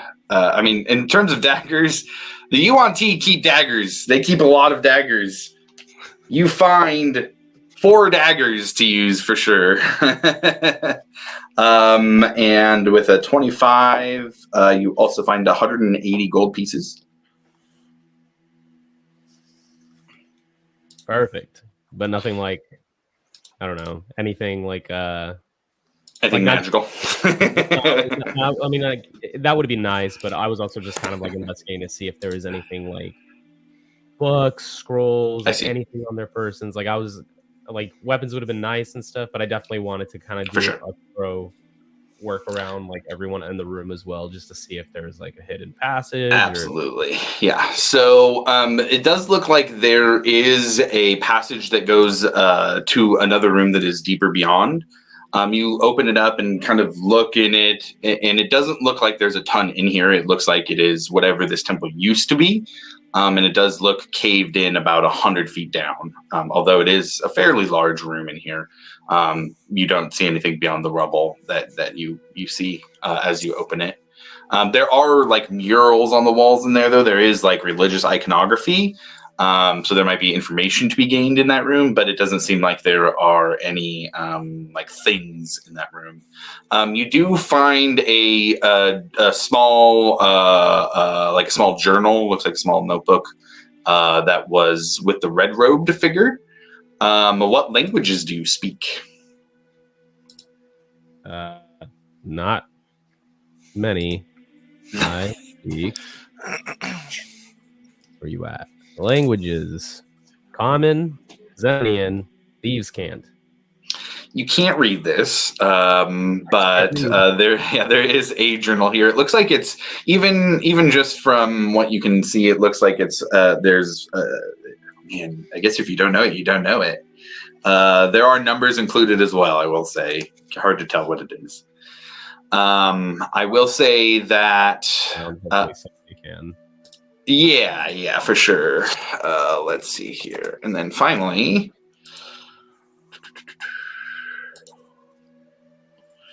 You do find 3 potions of poison as well. At first, you're kind of excited because you think, oh, there's some healing potions. But a quick look, and you can tell that they are poisonous potions that look like they're healing potions.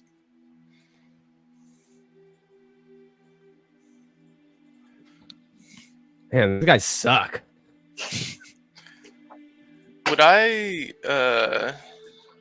in the time of reading about things in the past, know anything about the significance in a type of temple like this? You can roll a history check for sure. That just fucking went wherever it wanted to go. And I would say because of what you've been doing on this kind of arc of the campaign here, I'll let you roll with advantage. All right, we love that. Even better. 18. 18. Okay. So you've been hearing something specifically throughout this time here that Zahir does not trust the Wild Mother to guard this forest. Zahir does not trust the Wild Mother to guard this forest. And you would know that with an 18, you would think back to the past and how followers of Zahir and the Wild Mother had stuff you would have researched in your studies. Followers of the Wild Mother and Zahir would have interacted in the past. That there is a history of both time periods where they're not peace necessarily, but where they got along with each other and didn't fight each other. There were also periods where one would try and completely take over the other. Specifically, the followers of Wild Mother and the followers of Zahir have had a lot of pushing in on natural spaces. Forests, in particular, are often, I wouldn't call them like battlegrounds necessarily, but places that are fought for by Zahir and the Wild Mother specifically because of the types of gods that they are. With an 18, I would say, oh man, that's tough. With an 18, I would say that along with some of the iconography here along the walls and after Grim goes down as well, that there is something about Zahir's trust in the Wild Mother that is related to another being that is not either of the two of them. I think would be the best way to put it.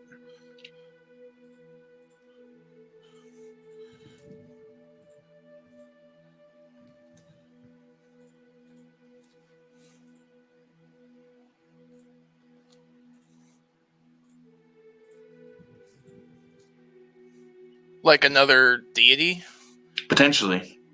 Something big, not just a person.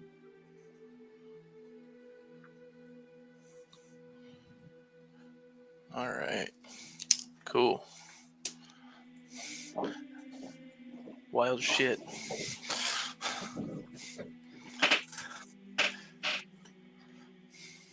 But I would say with the 18 history check, you can at least confidently say that whatever this was the factory that was causing the curse of strife to be spread. This is how they were doing it. This is how they were affecting the blood and able to do it. And this has been shut down.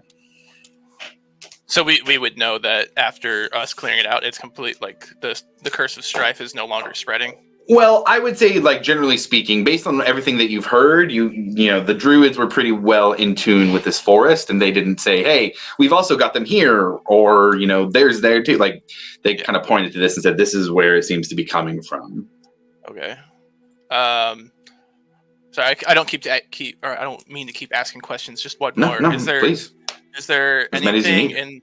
in the area that might point to another another like temple or something that might be causing the curse of strife to continue being spread? Not that you've seen. Mm-mm. Yeah, not that you've seen anywhere. There might be other temples like this around, but nothing that has been specifically related to the curse of strife. And the druids were pretty in tune with where the sources were coming from. I think that journal is probably going to have a lot of info on it. We just got to find someone who can read it. So we Can I look at it? Yeah. Here you go. I'm gonna open it up, and with Celestial, Common, Goblin, Primordial, and Zemnian, can I read any of it? Was it Celestial, Primordial? Goblin and Zemnian in Common? No, sir. Damn it! I'm just gonna hold it up sideways, upside down. It's like, yeah, I can't read that. I mean, hopefully back at camp, one of the druids might be able to do something or read it. I mean, got to be some. Are there other symbols in that notebook that we saw on the walls or in that latch that Grim opened up? You can roll an Arcana check. Yeah, just roll a general Arcana check. Yeah, I'm just trying to figure out if like there's already symbols in there, or if not, like I would have to like write it down so that we can show others. Oh, that's not bad. Where are you at? 17. 17. There are some symbols that are the same. Yeah, it does seem that there might have been some research going into whatever was down there in this journal. Yeah, it might have been why they picked this spot. Cool. All right. Well, I think we got everything we need. Seems like we took care of everything. Hopefully. I think we should probably start heading back. I agree. I think that's a solid plan. Cool. Okay. Blood on 3. 1, 2, 3. Blood. Do you guys do anything with the, I don't know, probably 40 dead bodies in the room that's stacked over there at the end? Oh, yeah, I forgot about those. Oh. Do they look like they're shifting or moving or got a pulse or, you know, doing some weird shit? Do you go over there? I'll go over there again. Yeah, why not? I'll go with Rufus. Okay. See how much worse it smells. I'll burn a divine sense just to see if I get anything off him. Okay. As they go over there, they kind of lean down to look over, smelling the rot and blood. What's left of the blood, at least. And as Varric casts Divine Sense, nothing. It's all dead bodies. Can we please get out of here? Yeah, it smells pretty bad. Smells worse than Ecomos. I don't smell anything. What are you guys talking about? Smells in here? All the blood's gone. I don't smell anything. It's not the blood, it's the bodies. Oh, It's I'm just gonna point at the rot. Yeah. It's your friends. Your hey, distant hey, cousin. hey. Yeah, it smells like Ecomos, just minus the teak wood, mahogany. Zarm stays back, and you hear fire crackling as you all leave. Damn, burn it to the ground. Well, it is a stone temple, but you hear the bodies crackling. Oh, delicious. It's gonna smell great. Man's having a barbecue. He comes back out and is able to. He comes back out in a larger form. It's him, but bigger. And he brings out each of the three and lays them on the ground and goes back to his normal size shape. And then he polymorphs into a giant owl as Sindel polymorphs into a kind of like a riding horse. And between those two, they put two of the bodies with the giant owl and one over on the riding horse, kind of slumped a bit. And they head off towards the camp, making a quick pace, but leaving you guys to do what you would like. How long did it take for us to get here from camp? I can't remember. I believe it was a half a day's journey. All right, lads. I think before we head out, we should probably rest for a little bit, just to catch our breath. Yeah, a little bit of a journey ahead of us. Oh yeah. Works for me. Cool. Okay. So you guys doing it is the middle of the fucking day, to be fair. So just throwing that out there. You guys can do a short rest, no problem. You'd have to wait a couple hours to do a long rest at least.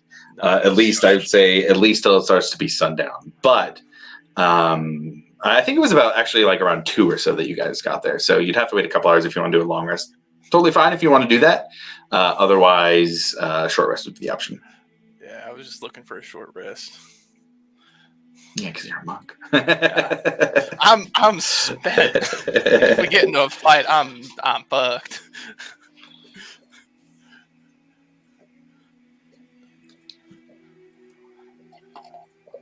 I'm also looking to do a short rest. I've got like a big old hole in me where that like bloody lightning bolt went through. Yeah, I'm not doing too hot, as always. Okay. So with that, the party sits down to rest and recuperate before moving on to the next step of this journey. I think it's a good place to take a break. We're about halfway through. We are at 1 o'clock Pacific. We'll call it 1:15 even. Yeah. See you guys in a bit. Cool.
Real quick, guys, I'm back, but give me like 30 seconds. I want to finish something real quick. I just noticed.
Okay. All right. You are now all sitting outside of this temple in the lush-cut forest, ready to take your next steps on this journey. Where would you like to go? I think we're gonna head back to the druid camp. Okay. Got it. All right, then, with the forest having been cleared and with the way already having been made clear, with you guys having been guided here, no rolls necessary, but all of you travel somewhat wearily back to the camp and see again this time it's not as much of a celebration. They've reported all of the dead that were there. And you can tell, even walking in, that they were hoping that some of those would be returned that were found dead. And that those who have returned would likely be the only ones to be returned. There is a happy solemnness here. There is rejoicing and gratitude over the ones who were able to return, including Sindel in particular. But it is less overall festive than when the spirit of the forest was cleansed. But you return, and your return is marked. Everybody comes and gathers and thanks you. You were brought food and drink of many different varieties, and are offered the gratitude of the goblins in the Vine Wraith Enclave as you return.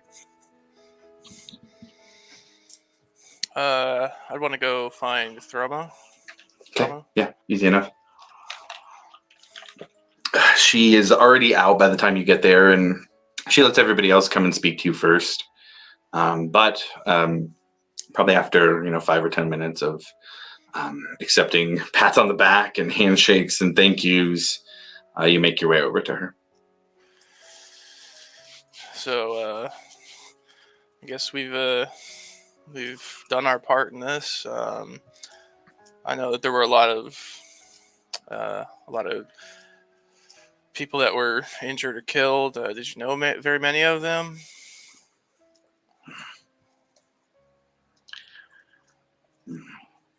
Likely most of them.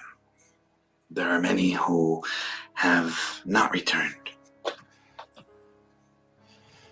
My condolences for that. Thank you. If there's anything else that you need from us, I'm sure that myself and my the rest of us would be happy to help.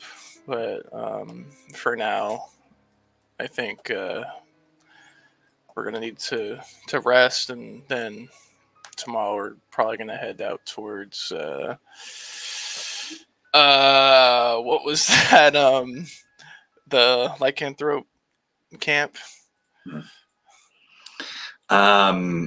She kind of has a funny look on her face and says, "More help? No. I would not have the heart to ask anything more of you. You all have saved the lives of our family and saved our home. This forest would not be ours again without you." It is not for us to ask any more from you. But the Vine Wreath Enclave is here, if you have anything to ask from us.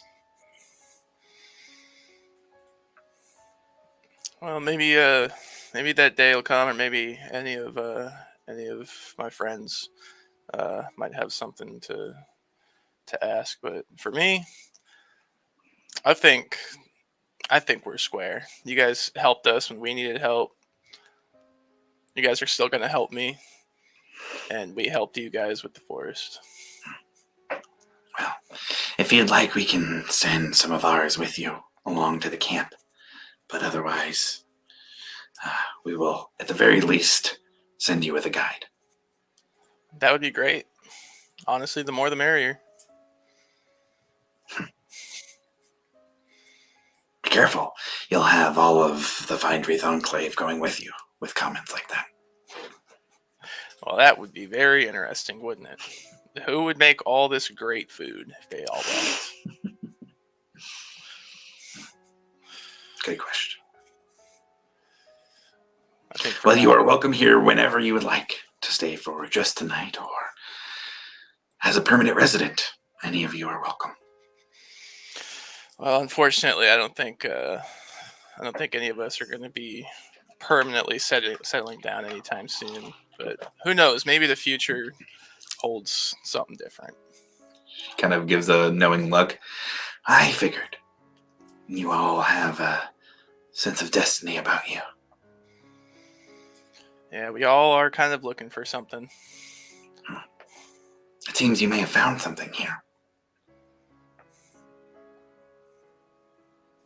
I know I definitely did. Good. Good. Now, this old goblin needs to go rest her bones and make arrangements for those who have returned. No worries. I'm assuming it's like later at night now. Yes. Right. Yeah. Yeah. Mhm, exactly. At the very least, late sundown, if not full night. Yeah. Cool. I'm gonna go over to Barrick. Hey, Barrick, I know you've been gone for a little while, but we got this super cool snack, and I think you should try it. I'm gonna pull out the bag of dried mushrooms. Like, look, man, they gave us these things after we saved the avatar of the forest, and they taste so bad, but they're so good for you. Just Yeah, I'll take one Man, out. I haven't heard a lie yet, so I'm not going to call for the deception check. I'll take one out and break it in half. It's like just try one. Still gonna roll insight on that. Yeah. I would say if you're rolling insight, Rufus, go ahead and roll a contested persuasion. I'm And failing this. If you beat him with the persuasion, then he can't tell your intent. Oh shit, 19. 24. Varric, you can sense there's some odd reason. There's more than just here's some mushrooms that taste good. Yeah, I'm gonna have to pass on that one, buddy. You plenty of snacks for yourself. All right, I'm just gonna like put it on his chest plate. It's like, hey, you might change your mind. Who knows? And I'm just gonna walk the other way. Just good luck. I'll just like put it in my bag, but I'm not gonna take it.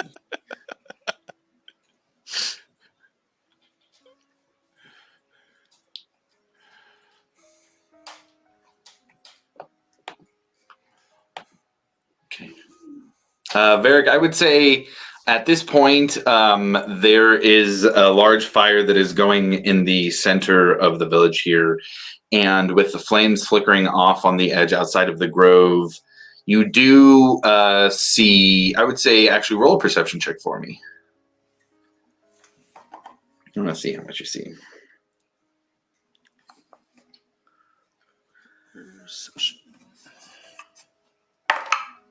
19. 19. Okay. With a 19, you see, you recognize the cloak that he was wearing. You see Zarm standing on the outer edge of the grove, and he is standing in front with a 19. He's standing in front of tombstones, and you see him just kind of solemnly standing there.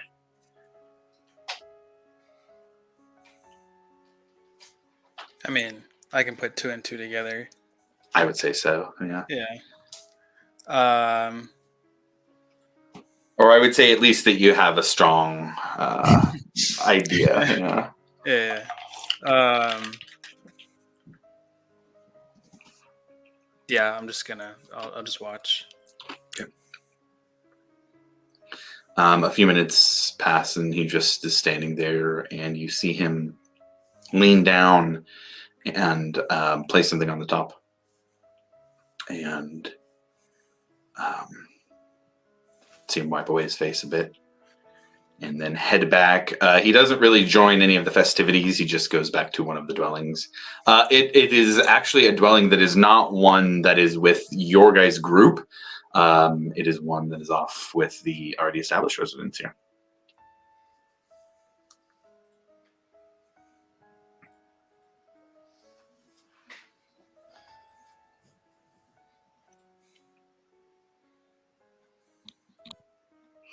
So at this point, what would you guys like to do?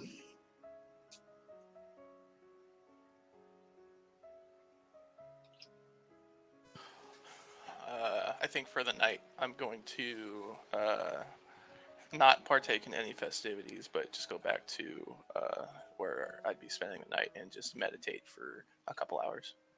Okay, got it. Go ahead and for the meditation roll, wisdom saving. Right. Not too bad. Wisdom 17. 17. Okay, got it. I think for Grim, he'll kind of find like a quiet spot away from like the festivities as well, and away from everyone. And I think after like the events of like the past couple of days, especially today, it's like the first time where things have kind of like slowed down for a split second, and it's kind of like with the amount of loss that the druids had, and it kind of makes him kind of a little somber. Mm-hmm. And I think he just ponders the question of like not only how much have they lost in total, but like not knowing how much he's lost or how much loss he's caused and the stuff that he did in his past. Mm-hmm. So he's kind of in this moment of like just frustration for the druids, but frustration for himself just because he doesn't know who he is. So he's just like, the questions about where he's from and who he is just like, it's slowly starting to really erode at him like pretty badly. Mm-hmm. Yeah. So I think he's just in a moment of like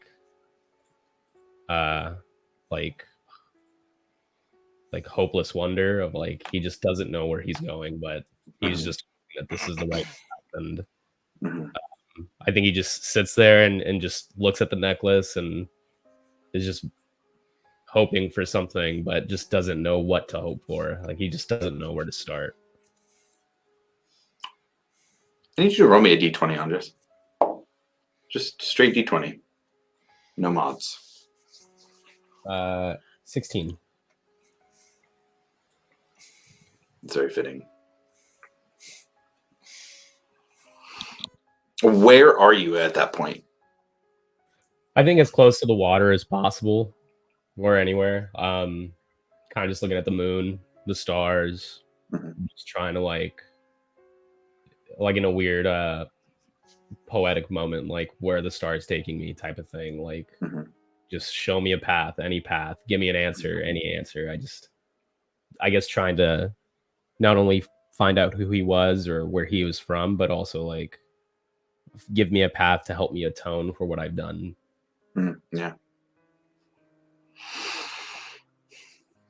As you're sitting there looking up at the night sky, how are you looking at the necklace? Are you wearing it, or is it kind of being held in front of you? What's that situation? I think he's like on his back, like just like straight on his back, and just like a little kid looking at something through a lens, or like like just hand back, literally just like wondering, like he just looking at the ring, at the necklace, but like looking at the sky, just kind of taking it all in, but also like just lost in 1,000 questions. It's like a million-mile stare.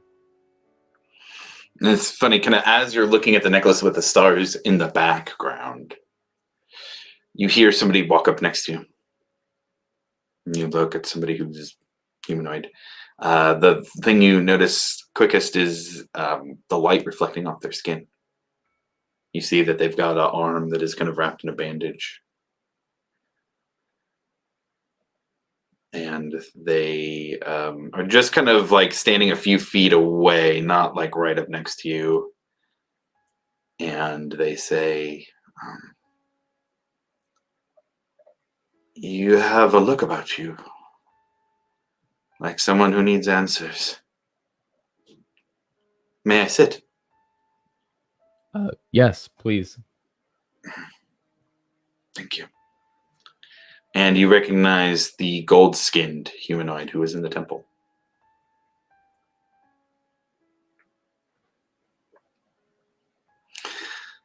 Nice night.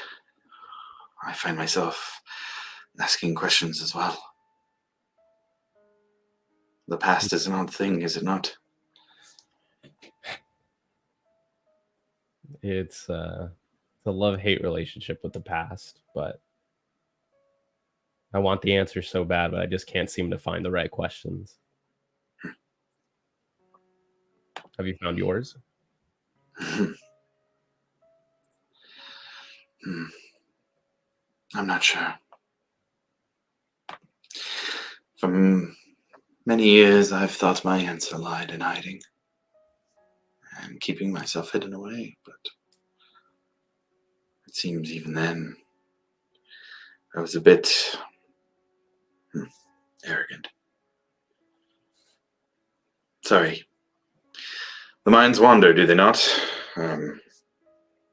What is your name, if you don't mind me asking? Grim,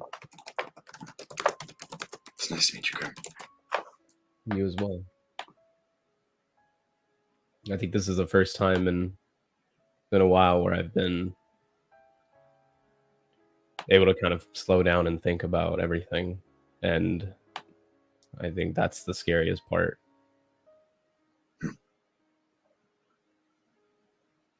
I just don't know where to look. It's in the quiet moments that we find the guidance, the direction for the rest. Life is a storm. Exandria is a storm, and we are all just caught up in it.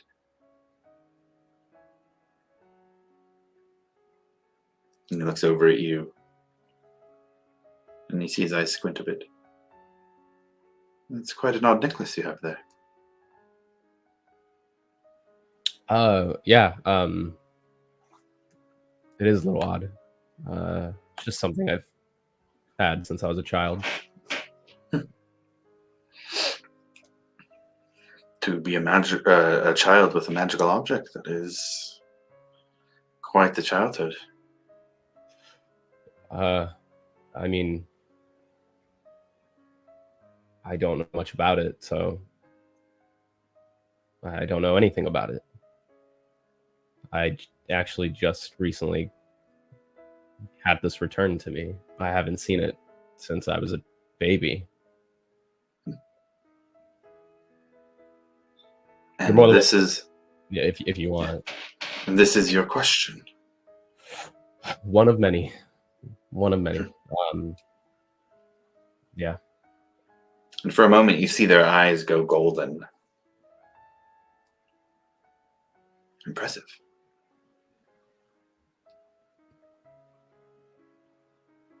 Somebody wanted to send this past very powerful magic. I've yet to see it if it is. I don't know what it is. I don't know what it's from, what it means. I just know that it goes around my neck and that it doesn't stop spinning. It is a quiet object. It exists outside the weave.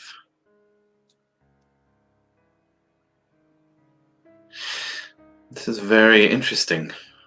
It must have some kind of magical enchantment about it.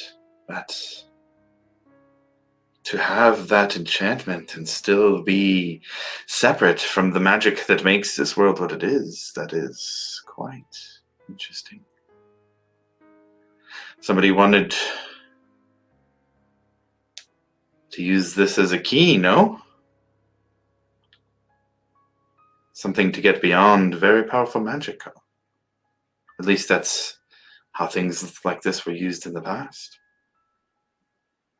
What was it used for? What is it? Where does it come from? Well, I can tell you those things. But there are many interesting and varied magics from ages past. Alexandria was filled with much more magic than it has now, and you seem kind of uncomfortably shift and wince in pain. It seems this is an object from one of those bygone eras. That's the only explanation for it. I know of none now who can do something like this.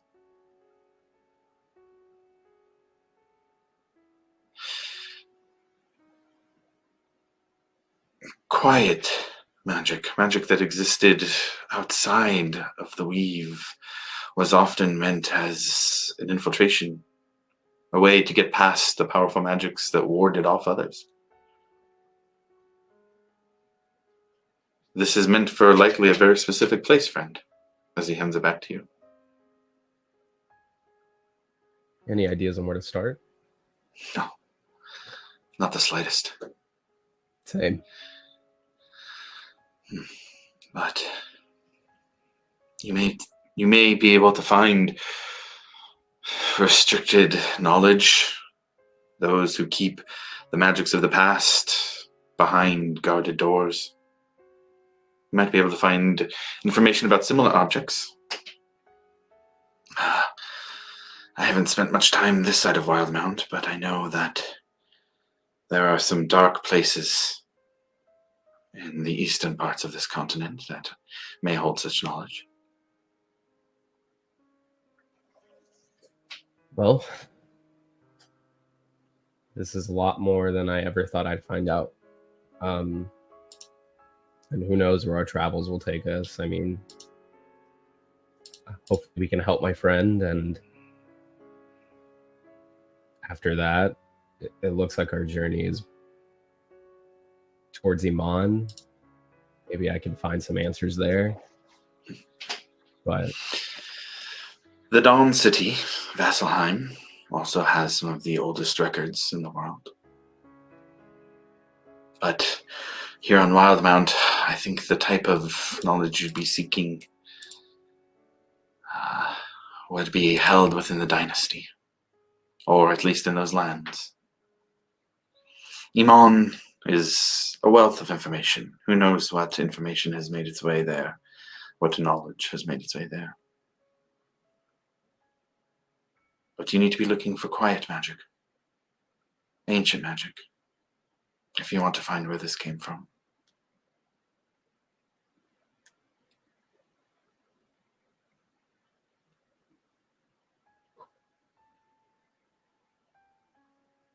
boy, oh boy, what is my past? What is your past indeed? I just hope the future is a lot better than the past was. And I'll hold up the necklace. I hope whatever this means is some sort of path to redemption. I'm sorry about everything you had to go through. Oh. Yeah. I think that's why it kind of, I mean, seeing everything that happened here, it just brought more, I guess, just more memories for me as far as like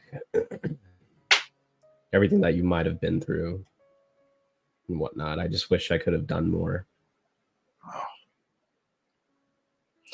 I thank you for your compassion, But no apologies are needed on my behalf. Not from one of the group who saved me, at least. I've lived many years on this world, and I shall live many more, it would seem. And this is not the worst fate that has befallen me, if you can believe it. My past has already been told. My story has already been told, and I am one of the last remnants. My life is not meant to end today, but my story seems over. An odd place to be, one of the last of your kind. Thank you for your help. And do not fret. There are not many times in which the future ahead of you is worse than the past. Very few times in the history of Exandria was that the case. But also be wary. The past holds great power and great peril.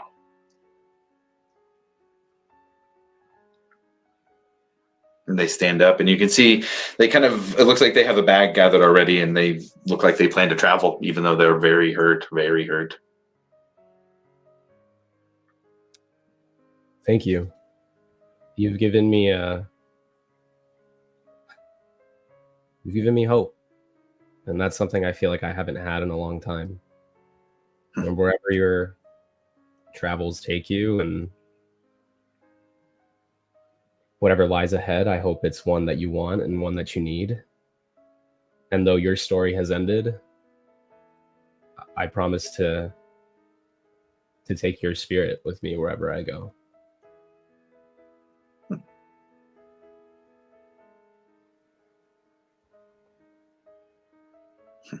Safe travels, friend. Safe travels to you as well. And you see them put on their bag and walk into the woods. I'll put on the necklace.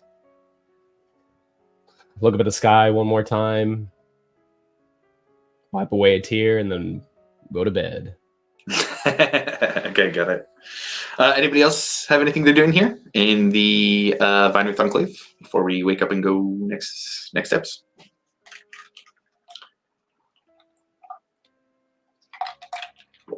All right.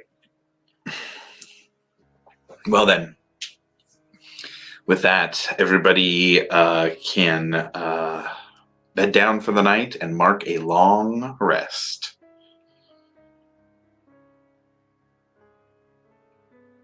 Talk about needing that. Rufus, you sleep soundly, but you dream more active than you usually do. And you remember the last time that you saw Sheen. How did you feel in that last interaction?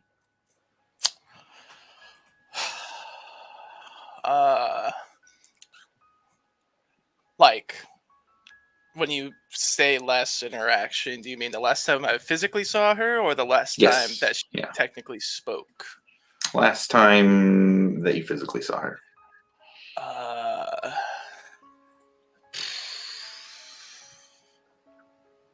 Or either way, I guess either one. Whatever seems more impactful to you.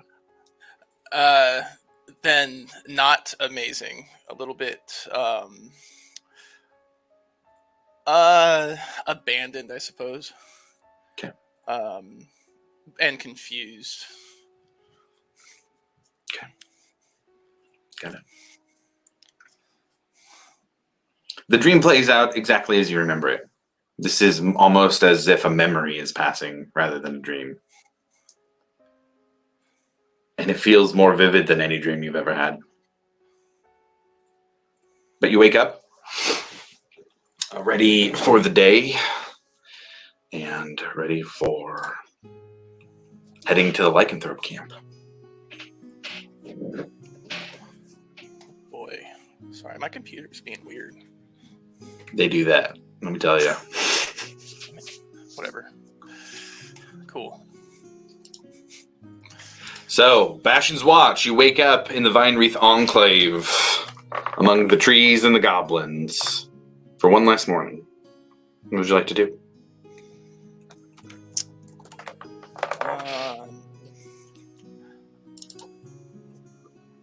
Go speak to Throma once more. Okay. Just let her know that we're going to be ready to head out pretty soon. Okay. She just gives you a thankful nod and mentions there's food for all of you to take with you. There's a week's worth of rations, although you shouldn't need that much to get there. Oh, we appreciate it. Also, one more thing, and I'm gonna pull out the staff. Should I be taking this? I feel like it's not quite deserved for me. I feel like it belongs here. And if I do take it, I feel like I would need permission. And she just kind of smiles. Well, what permission do you need that would be higher than that of a god's? Oh. I guess maybe it's not permission rather than I don't know, it just doesn't feel right taking it out of the forest because I'm not going to be here forever, and it seems like this is something that should probably stay in the forest. The Wild Mother's will extends out beyond this forest and into all of the lands of Exandria. Take the staff and know that you are a seed. And one day, there will be those who pray to the Wild Mother. And when they say those prayers, that is when you will grow to bear fruit for her. And you will be the answer to those prayers. All right. I've never been, a huge one that was big on, religion and whatnot, but I'll do my best. That is all that is asked of you. Just gonna stow it back and we appreciate everything, Throma. As do we. Safe travels. I believe you have a small caravan ready to go with you.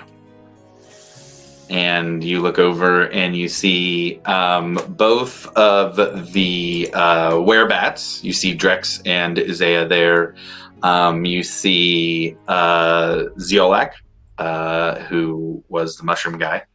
And you see the grumpy food goblin who you guys spoke to at the beginning, who had given you some gourds of soup. He has like a big gourd backpack, basically. And you see Kit as well.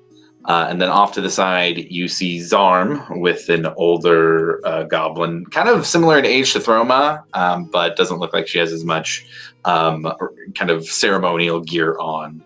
But she seems to be handing him a bag of some fruits and giving him some encouragement and gratitude. It almost looks like, it kind of looks like motherly, but they don't look at all like each other in terms of goblins. They look like they're almost so different that they grew up on, different sides of the world. But there's that kind of very, a little bit of guidance coming from her to him.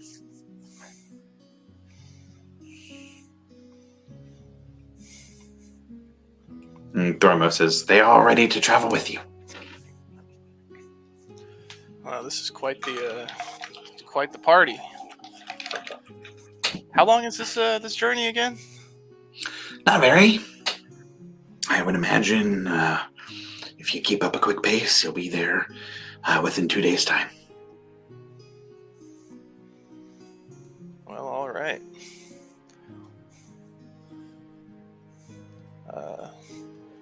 Well, I guess I'll be waiting for everybody else once they're ready.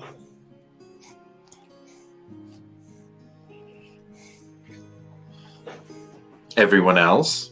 You guys heading out and getting ready to go? Anybody doing anything specific here? Okay. Varric, as you walk by Zarm here in the group, he just says, "Fuckface, good to see you again."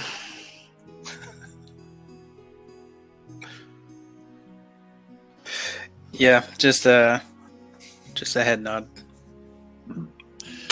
And with that, the caravan of vine-wreathed goblins and Bastion's Watch heads out. Breck, you want to get your survival check in here? I assume you're leading the pack so everybody can make a real good pace for the day. Yeah, I can do that.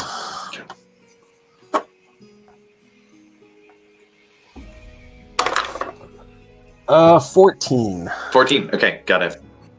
So, as everybody travels here through the forest, with Breck leading the pack, that it is. Thinking back, it's hard to think of the last time a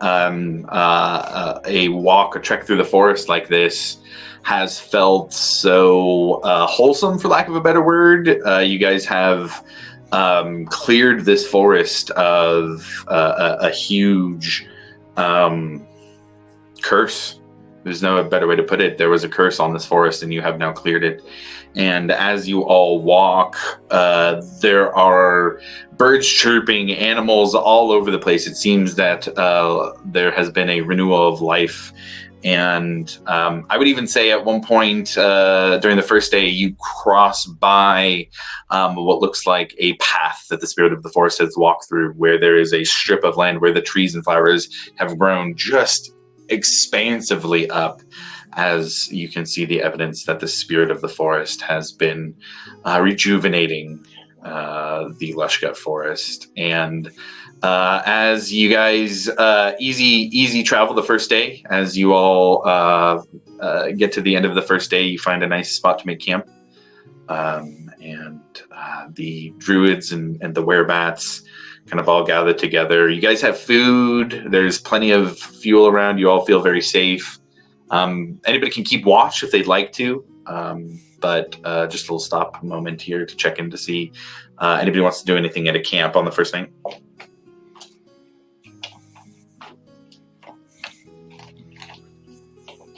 Okay. Then second day of travel, wake up in the morning,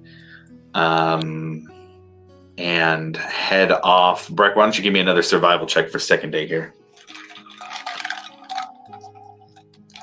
And that was a 6. That was a 6. Okay. Second day is a little rough.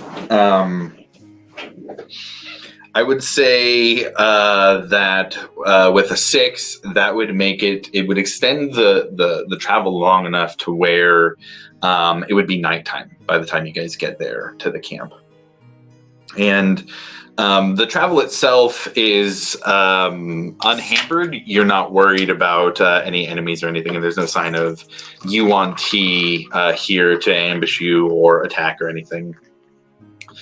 But you do make your way to where the werebats are leading you, to where the camp is. And with night falling, I would say as everybody gets there, you guys can see torchlight off in the distance, probably about 300 feet away, and stonework. It looks like another temple of some sort, but this is where you have been led to. Change the vibe up a little here as well.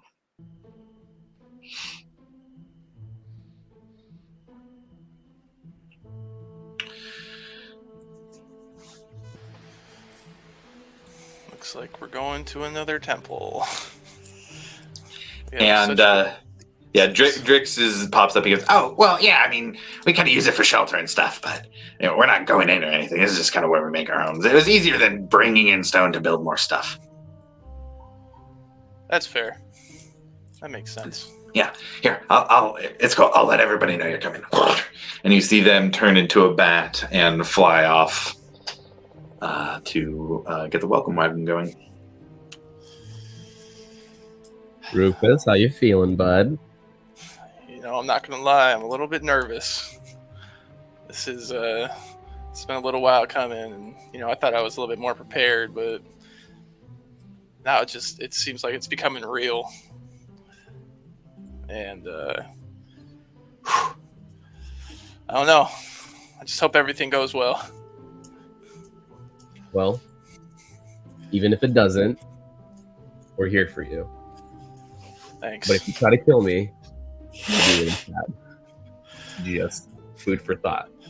Well, I promise that I won't try and kill you.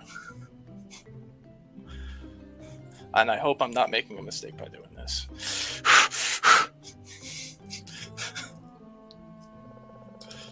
And I would say that Kit puts a large furry bugbear hand on your shoulder from like the 2 foot tall above you height that he is and says,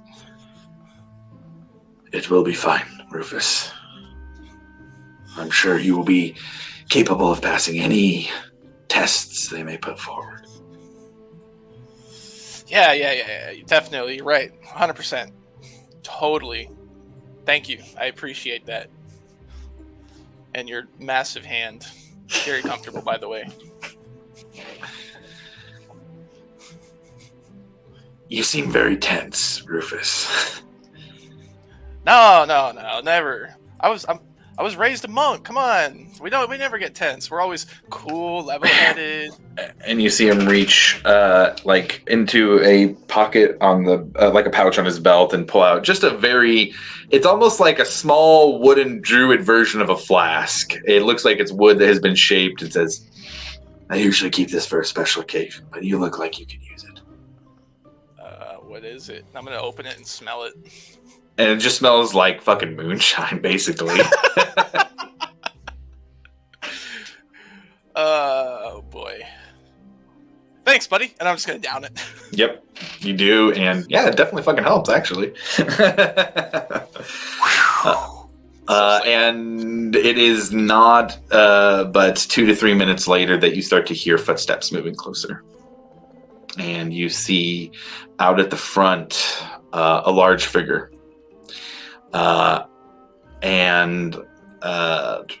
Yeah, they are green-skinned. You see small tusks. Looks like a half-orc, but very big frame walking your way. I'm just gonna take a deep breath and hop off the caravan and head towards to meet him. Okay. As you do, you see similar in build to Kit, even. This half-orc is very large in size. And as you walk closer, you see that there are at least 2 or 3 figures that are already to the left and right of you as you're walking closer, just kind of watching. And then I will ask the rest of the group, are you guys walking forward with or just staying back for now? Yeah, I'm right there with Rufus.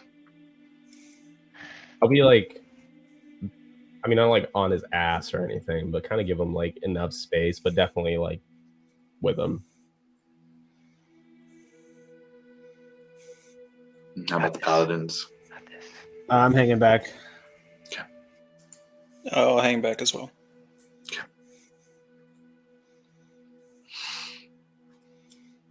Rufus, as you get closer with Grim and Ekamos, the half-orc looks down and gives you a nod.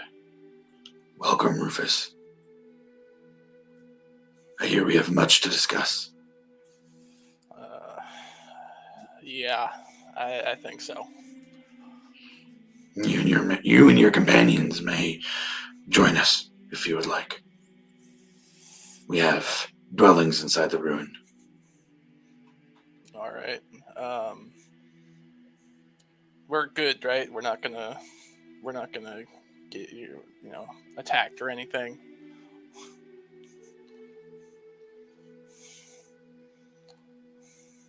He doesn't say anything, I think. He just turns around and walks in. Can I do a nice little insight check on his lack of saying anything? Sure. Yeah, absolutely. Because that's awkward. Well, he seems like a really nice guy. Yeah. Straight to the point. Yeah. 16. 16. Okay. You don't get a sense of like impending ambush or any like intent like that, but with the 16, you would get that he wasn't going to promise there wasn't an attack involved. Cool. I'm gonna tell Grim. Hey, can you let Brackbarrick and the rest of them know that when we do go inside to keep their wits about them, I'm not 100% sure about the intentions of these people. You got it. And I'm gonna start walking towards towards his direction. Okay. And Ekamos going with? Yep. Okay.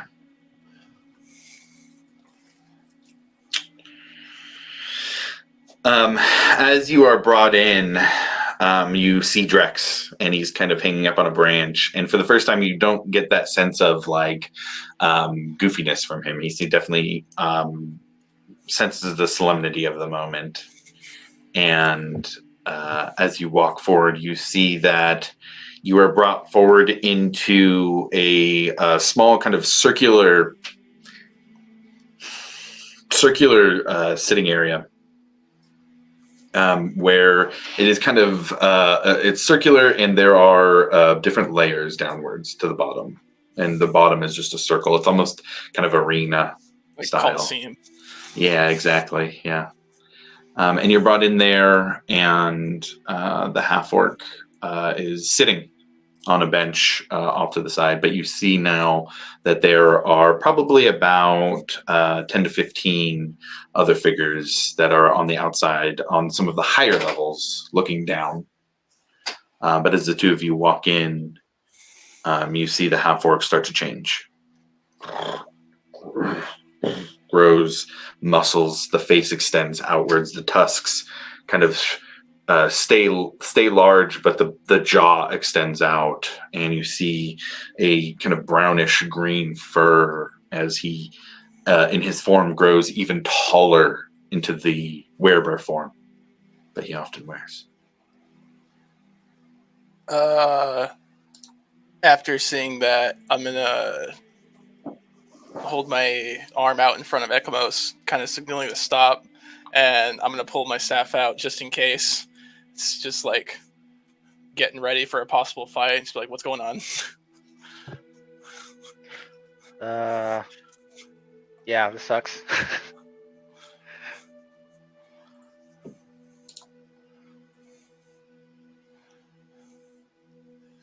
Where did everybody else go? It's a good question. You sent Graham. I thought he'd be coming back by now. Yeah, me too. Grim, as you try, if you are trying to make your way back, there would be probably 2 or 3 who, when you get to the ruins, try and stop you. Oh shit. Would you try and push past them? I will politely ask, what's going on?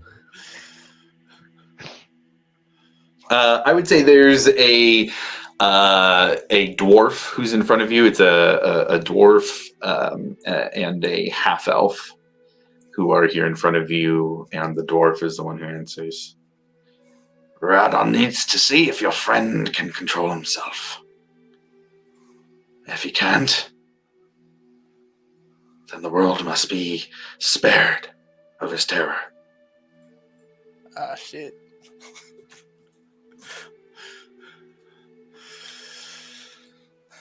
Noted. I guess we'll see.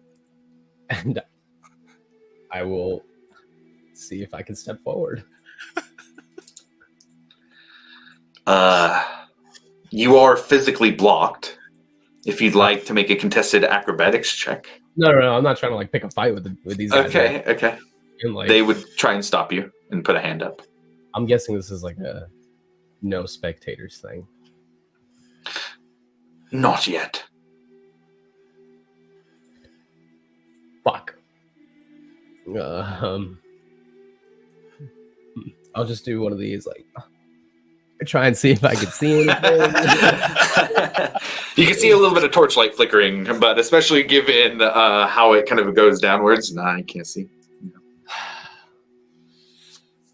Fuck. I'll look at Varric and Breck and go, fuck. Communicate what has been communicated to me and be like, I don't know what to do. Look, any other time I'd be down, but this seems really out of my area of expertise.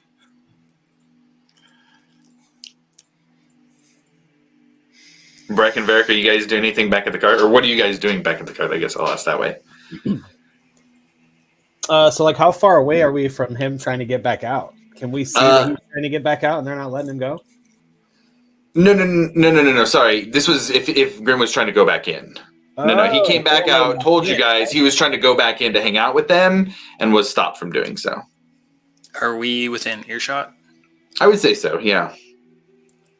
I'll communicate. I would have communicated to Varric and Breck, like, hey, Rufus specifically said, keep your wits about you. Just watch out. And then after I try to go in, I would have told them, hey, What happened? if things go bad, it's night-night for Rufus. He needs to prove that he can control his form. But they're not letting us through. So it's just Rufus and Ekamos. Two little boys lost in a cave.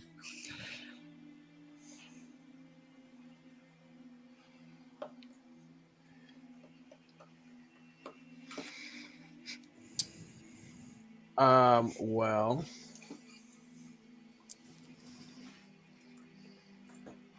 I think we have two options here. We can either trust the madness, or we go in and possibly pick a fight with an entire clan of people who know how to control their form. And probably not the best choice, but I think we should just see how this plays out. I think we need to trust Rufus a little bit. To be fair, he has transformed before, and he could have killed me at about 2 times now, and he did it. I have faith in him. I think we owe him that much to try.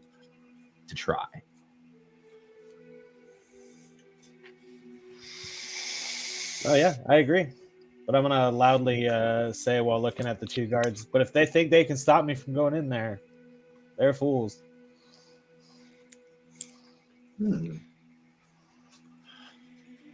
Go ahead and roll an intimidation check on that.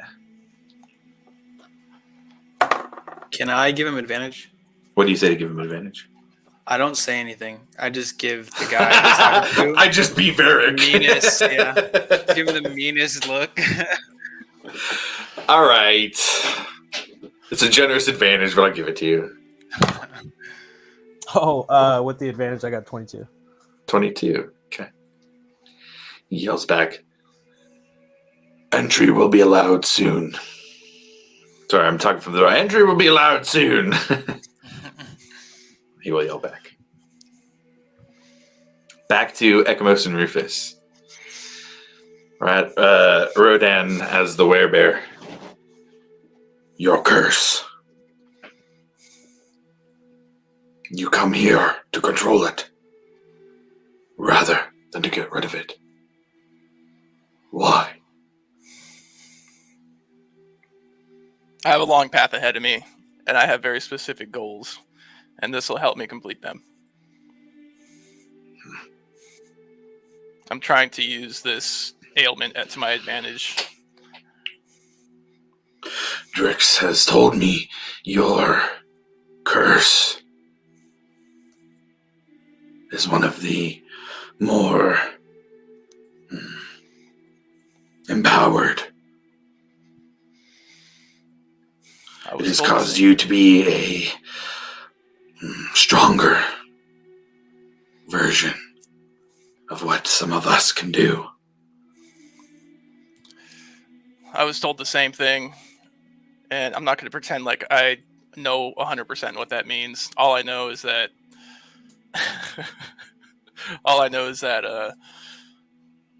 this will help me in the long run. Do I plan on keeping it forever? Probably not. But right now, I know that I need this. And this is the best path for me. And I'm willing to do what it takes. And I know that I have the support from my friends. Friends. And he looks to Ekmos. Do you speak on his behalf? Yes. Me and So does Rufus. Beelzebub. Yeah. Yeah. So he like peeks through. Yeah. Me and Rufus go way back, and he definitely has a long road ahead of him, and I definitely agree with his reasoning to why he wants to stay the way he is. And do you believe he has the ability to control it? Absolutely. Are you willing to stake your life on it? Yes. Then approach.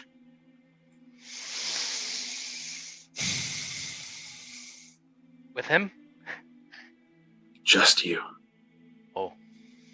Okay. And then I look back to Rufus and do one of those like faces and walk towards him, I guess. Okay. When he starts walking towards him, I'm gonna set my staff on the ground and take the shirt and the scarf that I'm wearing off. Just kind of getting ready for whatever is going to be whatever's going to be happening.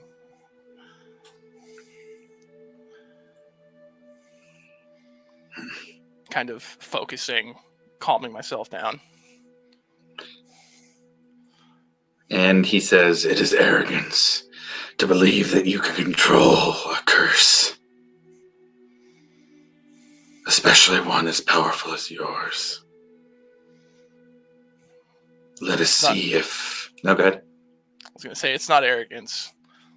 It's just, I have hope. Let us see if you are worthy to bear it. And he is going to pick up Ekmos. Ekmos, do you resist? Absolutely not. Okay. Does he pick me up like a bear, like a teddy bear or something like that? Or? Yeah, basically, yeah. Okay. Approach, Rufus. I will slowly approach, and can I read the room with what's going on, the people around? Oh, absolutely. As you start to approach, you see them all start to change. Some of them begin to change into werewolves. Some wear tigers. Even the smaller versions, there are 2 were-rats in the back. A variety of animals here. Although none that look like you. You feel their blood pumping through their veins. You can hear the sinew and flesh tearing as they grow larger. Some of them starting to make noises and whoops as you begin. Not the whoops, dude. ICP's here. Run, dude. Every whooping, dude. What up, man? As I approach, I'm going to stay stoic. Still holding Ekamos, he says,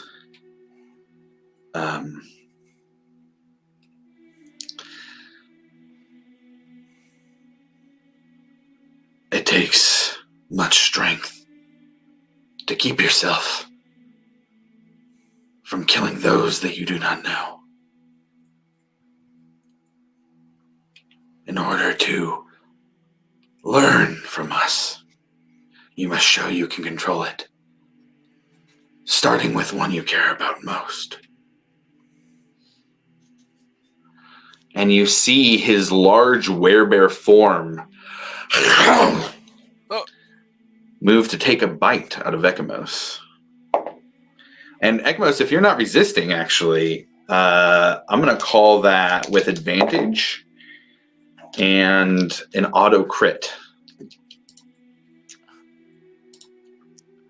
Dude, you're gonna turn into a wereduck. A what?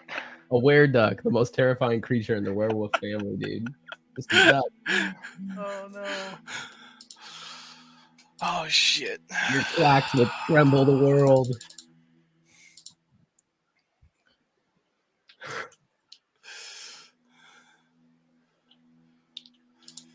All right.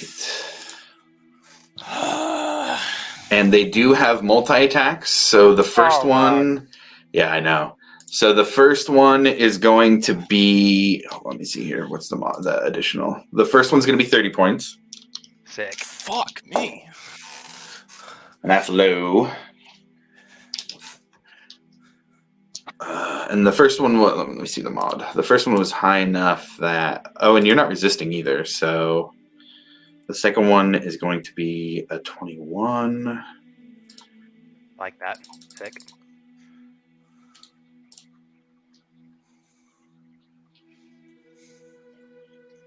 And that's going to be another 24 points. I am unconscious.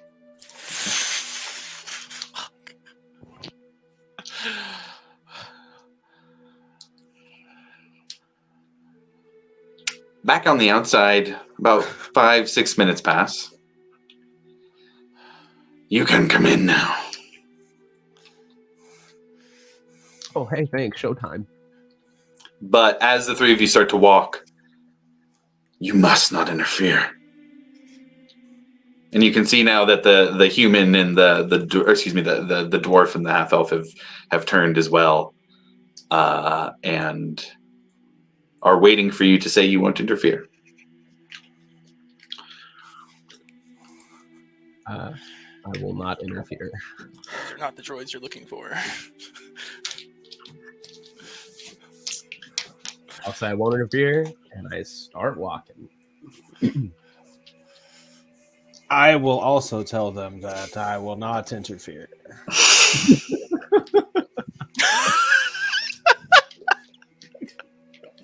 Deception. Well, that's what I'm waiting for yours, and then whoever meant it doesn't have to roll. Whoever didn't mean it does have to roll. Varric says sure. Okay. I assume the paladins are going to roll deception checks here, just because I know you guys. Oh yeah. What if you don't know if you're going to do Ooh, it or I not? got a dirty 20. I also genuinely don't know if I would interfere or not. From a non-metagaming perspective, I genuinely don't know. It's all like this, you know. If you don't know for sure, I'll let you roll at disadvantage. Or sorry, at advantage, I mean. Okay. Breck, that's a damn good 20. They believe you. I said it just like that too. In, and there's Yeah, nice. most that's gonna be crazy. Breck, the dwarf has changed now, and he kind of gives you a nod as well. And as you walk in, nice fucking beard. Thanks, man. I rolled a 24. Okay. Nice fucking mane. He says, yep. Yeah. And he kind of gives a little like, and gives a little flip of the hair. Like, yeah, it is. That's 18. 18. Okay. You guys all did pretty good on those deception rolls. As you all walk in, you see in front of you the werebear figure placing down Ekamos next to Rufus. And with that, Rufus and Ekamos, I need you both to roll initiative. Damn. That's what we're doing. 17. Okay, 17 for Rufus.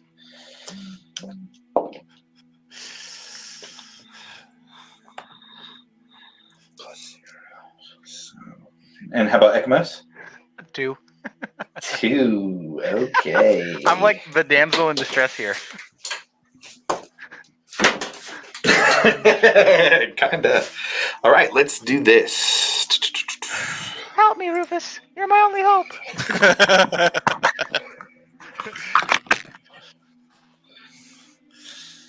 God, I don't know what they want. I don't know if I should attack or not attack. Whoa. That's pretty dope. So we've got our three over here. Breck, Grim, and Varric. And large werebear. And let's change up the vibe for sure. And bear pig. Yeah. And you see any that are werewolves out in the circle start to just pull their head back and howl. Now with the nighttime here, the moon is out as well. Oh! And you feel the moon hit you as all of them start to yell out. Rufus, you are up first, staring down Rodan, this large werebear. What would you like to do? After so Ekamos is on the ground next to me, right? Yes. Okay, I am going to kind of stand between him and Ekamos and just patient defense. Okay. Going for the dodge. And I'm just gonna say to him, I'll do what I must.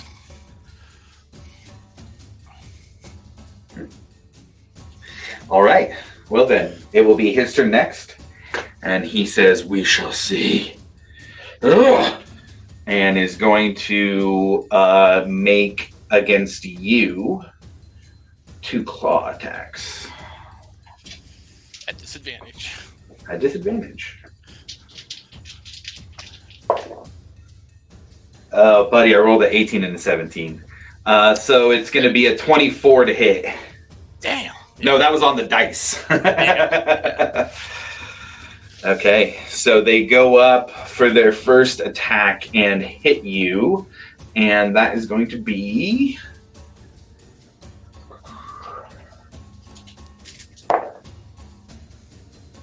15 points of piercing damage. Okay. They are going to choose not to make their second attack. They would have had to move up to do that. And then they're going to step back 15 feet to the edge of the circle. 20 feet there. Do you take an opportunity attack? I do not. Okay. Now, that is going to be the end of his turn. Because of the damage you took, I need you to roll a wisdom saving throw. The DC is going to be 15. If you fail, you go after the first creature that is closest to you. Damn. All right. Oh, that's good. That's really good. I mean, it's a 16, but that's good. That just beats it. Rufus, it is your turn. I need you... Sorry, Ekamos, it is your turn. I need you to roll me a death saving throw.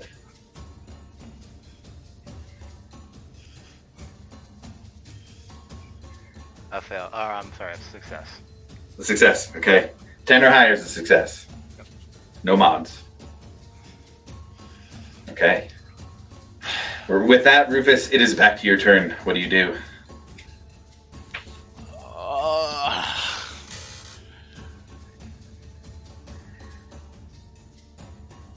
Should I attack him? Fuck. I will get close to him, like melee range, and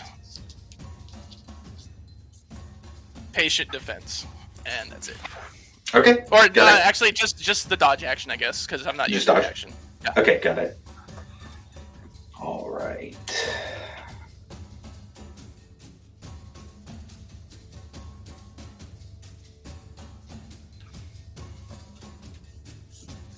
So they're going to go for their attack against you. First one, claw attack. Man. That's a 14 on a 15 and a 15 on the dice. That's a 21 total to hit. Yeah, it hits. Okay. He will forgo his second attack. 5, 10, 15, 20, 25, 30. At the end of his turn, he's going to end it by Ekamos. I need you to roll a wisdom saving throw. The DC goes up to 16 on this turn. Okay. Oh no. 9. With a 9, you must use your next turn to attack Ekamos. Ekamos, it is your turn. I need you to roll a death saving throw. I need you to succeed. I rolled a 10. That is just barely a success. Rufus, it is back to your turn. Can I do something? What are you trying to do? I want to use subtle spell and use Bane on Rufus. Rufus, would you willingly resist that, or would you willingly forego that save? Yeah, might as well. Okay, then I would say, in particular, because you have subtle spell, and that is the main reason to have subtle spell is to do this quietly, you can do that. You have a D4 against your attack rolls. I have a question real quick before I make this Sure. attack against Ekmos. From where I was, technically I'm 4 squares away from both of them because of the diagonal.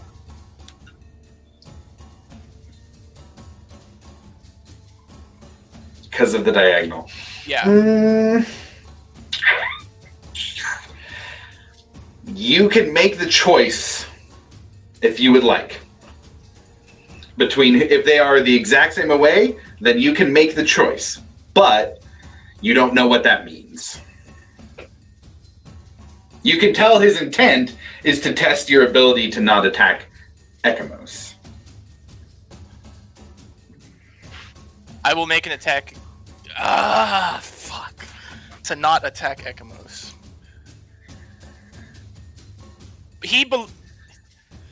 I don't know if I would know this, but would I know that he believes that from where I was, I would attack Ekamos?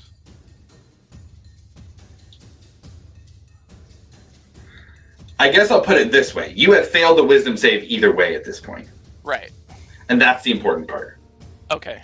So because he didn't have quite the distance to get away, you can choose, but it might affect the outcome if you're choosing to attack him instead. Fuck.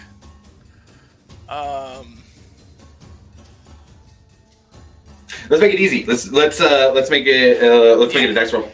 Yeah, So I'm gonna roll a public roll here. We're gonna use some good dice. We're gonna use the light up dice. We're gonna make it similar to death saving throw. If it is below a 10, then you go for Ekamos. If it's a 10 or above, then you go for a Rodan. Okay.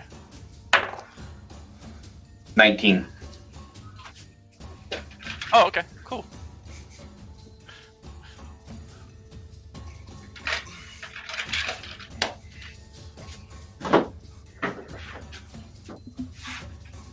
So go ahead and make your attack against Rodan. All right.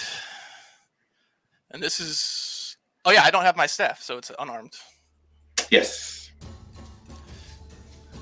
Oh, minus D4. Oh wait, I forgot. I have a modifier. Unarmed strike plus 8. 14 plus 7. What is that? 21. Yeah, that hits.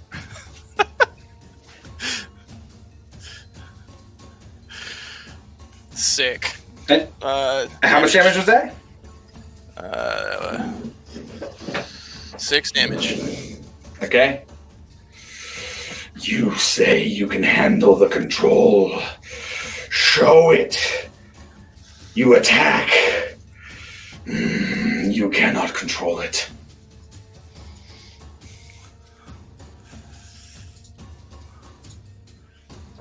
All right. Anything else for your turn? Was that my turn, or was that? No, that was your turn. So because you failed the wisdom saving throw, you had to go attack. Anything else you want to do, you had to do that. If you have something else you want to do, you can do that as well. All right.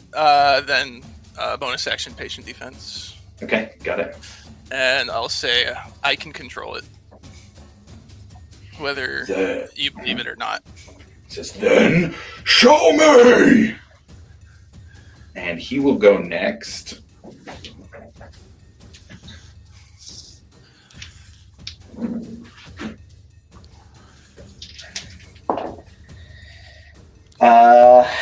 It is at disadvantage, so 17. Total? 17 total, yeah. Yeah, it misses. Okay.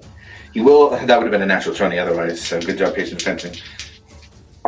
Second one, that one does get a little bit higher, 19. Yeah, that hits. Okay.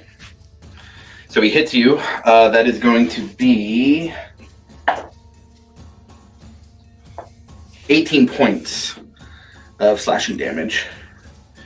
And he's going to move 10, 15, 20, 25. And I need you to, at the end of his turn, roll the wisdom saving throw. It is the same DC as before since you failed, DC 16. Okay. Bane doesn't affect saving throws, right? Oh, hey, Varric, does Bane affect saving throws? Oh no. Let me look. Because I think it might.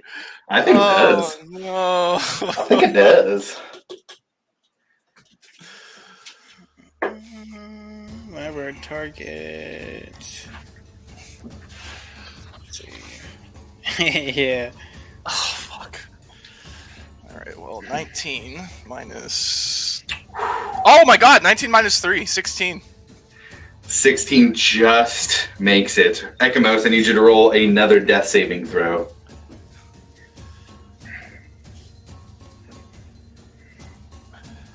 Natural 20. Oh, he's up. Ooh, natural 20 means you are awake. Oh shit! With one. With one? Yeah. Okay. All right, it takes you back to your turn. Rufus, what would you like to do? Rufus, done. I'm gonna tell Ekamos to stay put, and I'm gonna run and get close to,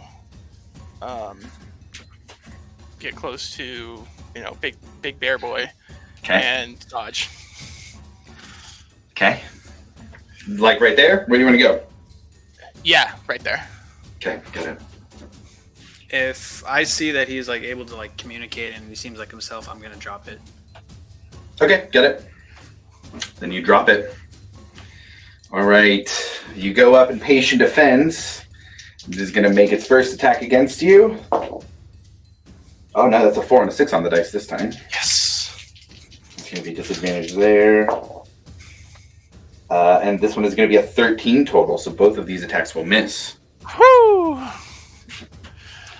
So then he's going to go 5, 10, 15, 20, 25. And says, you're only... you can only escape... you can't escape the inevitable. Let it happen and show me you can control it. And he walks back over by Ekamos. And as he does, he begins to raise his hand and says, or I will end this now. Ekamos, it's your turn. I'm gonna heed the words of Rufus, and I'm just going to stay put and cast Healing Word on myself. Now that will be obvious that you're casting a spell. Oh shit! So like, You're not a sorcerer and have subtle spell like old Varric over there on the side. Yeah. So, is it verbal somatic? VS for the materials. it says materials. It just says Healing word. V. Yeah. V. So you would have to speak at the very least to cast a spell.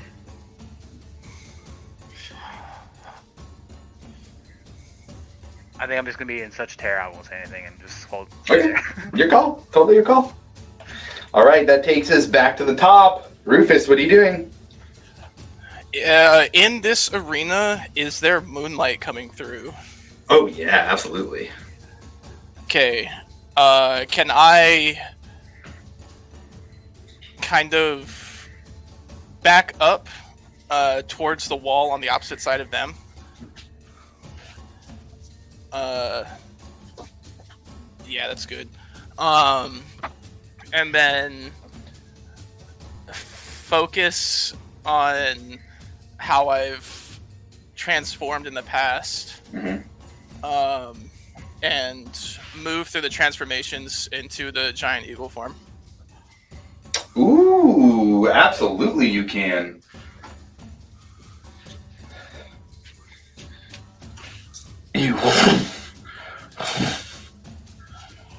And move into giant eagle form.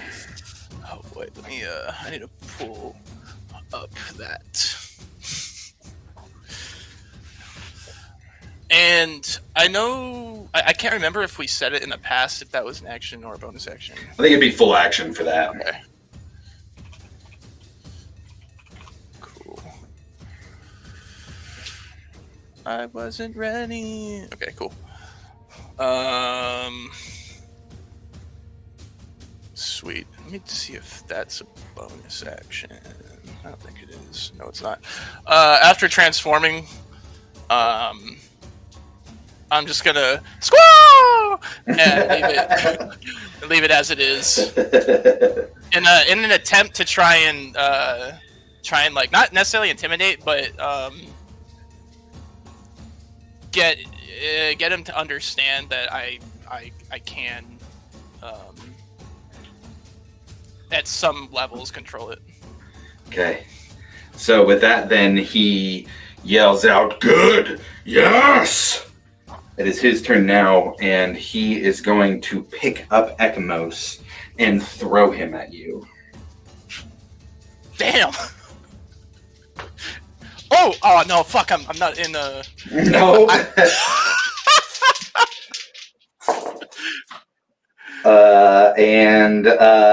I think a 22 hits you. Giant eagle.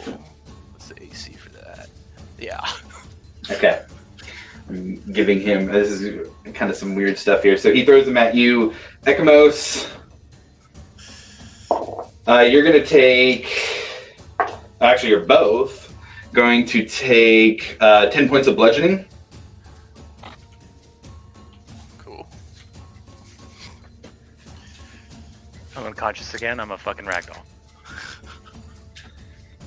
All right. And with that, Rufus, in your transformed bird form, with all of these lycanthropes standing around you and Bastion's watching from the distance, Ekamos stands unconscious at your feet. How many attacks do you get with an eagle? 2 attacks. One with beak, one with talons. Okay. This is the final roll to see if you can control it. The DC goes up by 1. The DC is going to be 17. In this skill challenge fight that you have been fighting, this roll makes a success. But a failure means you attack at Ekamos twice. And each melee attack that hits will deal 2 death saving throws. So there is a very real chance here that you either succeed or Ekamos dies. Alright. Ekamos, who you owe a life debt to. That wouldn't give me advantage, right? You know, me peering through the veil. He's my best friend. I've known him for so long. If you have a reason for advantage, then let's hear it now. Oh. I mean, he's like my best friend. I've traveled with him forever, you know, but I don't have like a skill or anything that's going to give me advantage. Okay. I'll ask the peanut gallery before we move on to this roll if anybody has anything they're doing.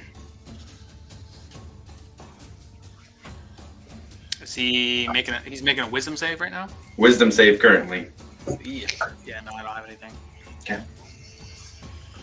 Has Ekamos made a death save yet? No. Okay. Can I ready an action? Sure. What are you ready?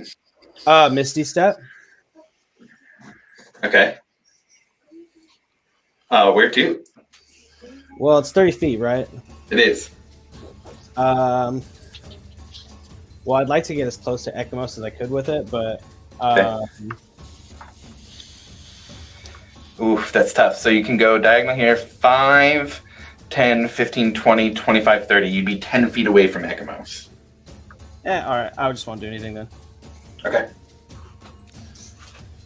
Is all the other lycanthropes like hooting, hollering, and like doing their respective little calls and stuff like that? Oh, absolutely. Yeah. Okay, so there's like noise. They're like whoop whoop, bam. Yeah, absolutely. Okay, I'll try and yell to Rufus. Buddy, I've seen you control this before. I believe in you. You can do this. I love you. Wow. All right. Wait. Give me you can do it basically. Give me a general charisma check. This is a hard fucking DC. I'm gonna make it 19. It's a 19, just general charisma check here. If you can beat that, then I'll give him advantage for you saying you can do it. Oh, you want me to do it? Oh shit. Okay. Yeah. You can roll to see if this will work to give him advantage. Oh god! Oh god! Oh god! Oh god! Chris was My like a life. dump stat, right? My life is in your hands. Rufus, what do you want? Yellow or green? Oh my god. Whichever is lighter and has not sharp corners. Not sharp corners. So We're gonna go for the this green. one. Yeah. Oh, it's a 2. Oh no. I'm sorry. It's alright. Man, with a 2, I feel like one of them yells at you, "No interference!" Breck, I will say for you, if you wanted to, because you guys have been here for a little while, if you wanted to move the 5 feet and ready Misty Step, you have time to do that.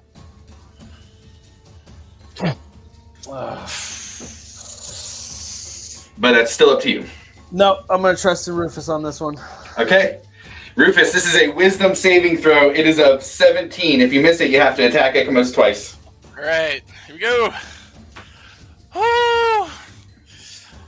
Wild Mother, help me, Sheen. Wait, are you praying to the Wild Mother? Yes. Oh, no. Wait, you said 2 things. I'm gonna let you choose here. Actually. In all reality, it would be more focusing on Sheen. Okay, actually, that's very interesting that you say that. Okay. With that, you hear her voice in your head. Rufus? Is that you? I see you, but you're not you. What is going on? Oh shit.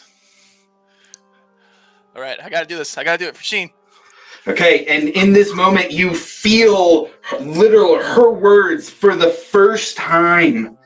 And you let that bring you back as much as you can, holding on. Roll with advantage, motherfucker. Let's go!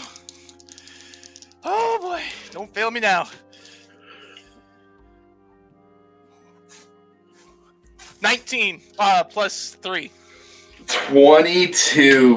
With that, what do you do after this? We're going to go straight to your turn, Rufus. What are you doing? After coming back into myself, I'm just going to calm down and go back down into the hybrid form and kneel at Ekamos, like right next to Ekamos as he's laying there, and just close my eyes and wait. Do basically nothing. And as you put your staff on the ground for support to touch Ekamos, you feel that the vines extend outwards and reach out, creating a soft pillow for Ekimos' head to rest as healing energy rushes forth through it. And Ekimos, you are brought back to consciousness with 1 hit point.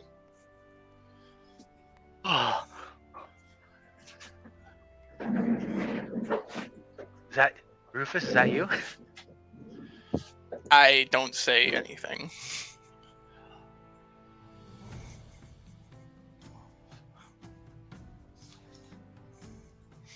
You hear large footsteps behind you as he walks up.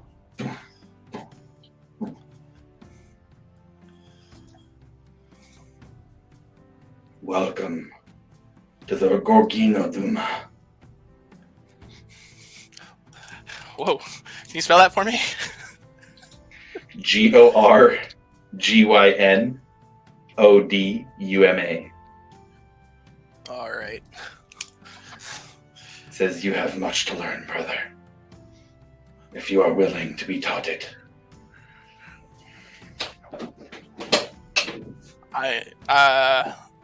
Rufus will open his eyes and stand up and look up at this hulking, massive fucking fur, and I'm willing and I'm ready. Good. Then you and your friends may rest here in the presence of Sahayadan. And at that name, everybody together, no matter what type of creature they are, raises their head up and howls at the moon.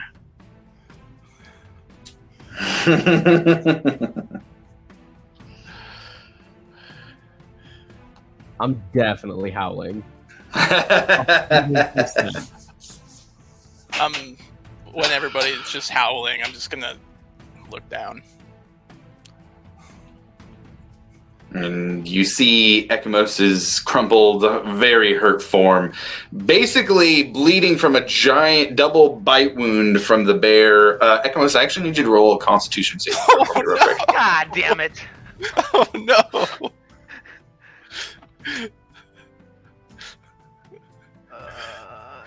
You are effective with lycanthropy. All right. 10. Oof.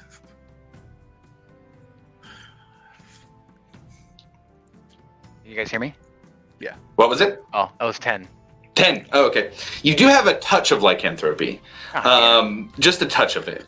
They could probably deal with that here, though. So, Okay. but you do have this odd feeling. It's very unique. It's almost like a little bit of vigor. You wake up feeling more lifelike. It's kind of odd.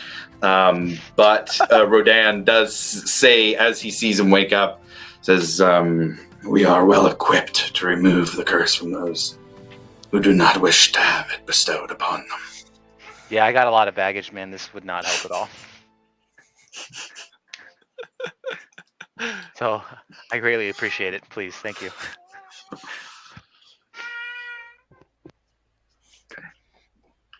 With that, I will say, Rufus, you still feel that connection. And now that you have switched back, you get this sense that in this moment you can attempt to speak to her again. Oh man, woefully unprepared. Sheen? What is going on, Rufus? I had an odd image of sun and moon in front of me, and then I hear your voice.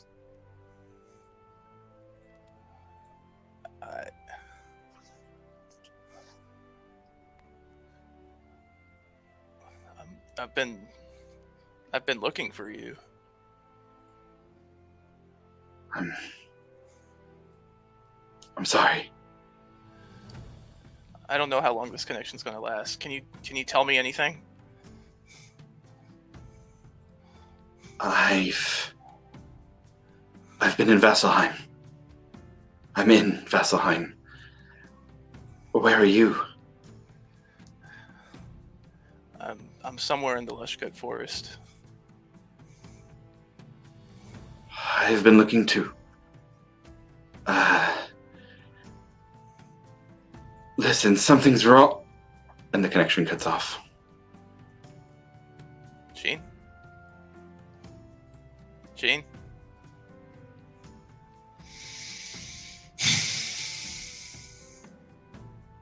Buck.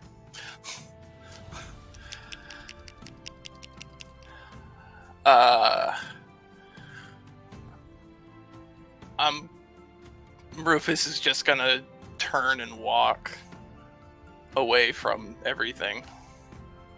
Okay. And once he gets kind of away from the crowd,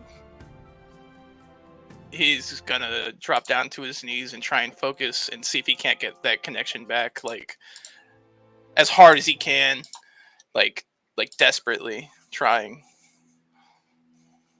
Okay. You sit and make the attempt. You try as hard as you can, but I wouldn't make you roll for something that you couldn't achieve. And you know that there was more than just concentration in that moment. There was fear, there was anticipation, there was excitement, there was this moment of apex in this fight against this creature that you were both wanting to learn from, and in this moment were worried that would kill your friend. There was more than just concentration involved, and you don't know if that was part of how you were able to make that connection or it was something else. But you cannot make the connection again. In that moment, Rufus would just be somber, absolutely just sad.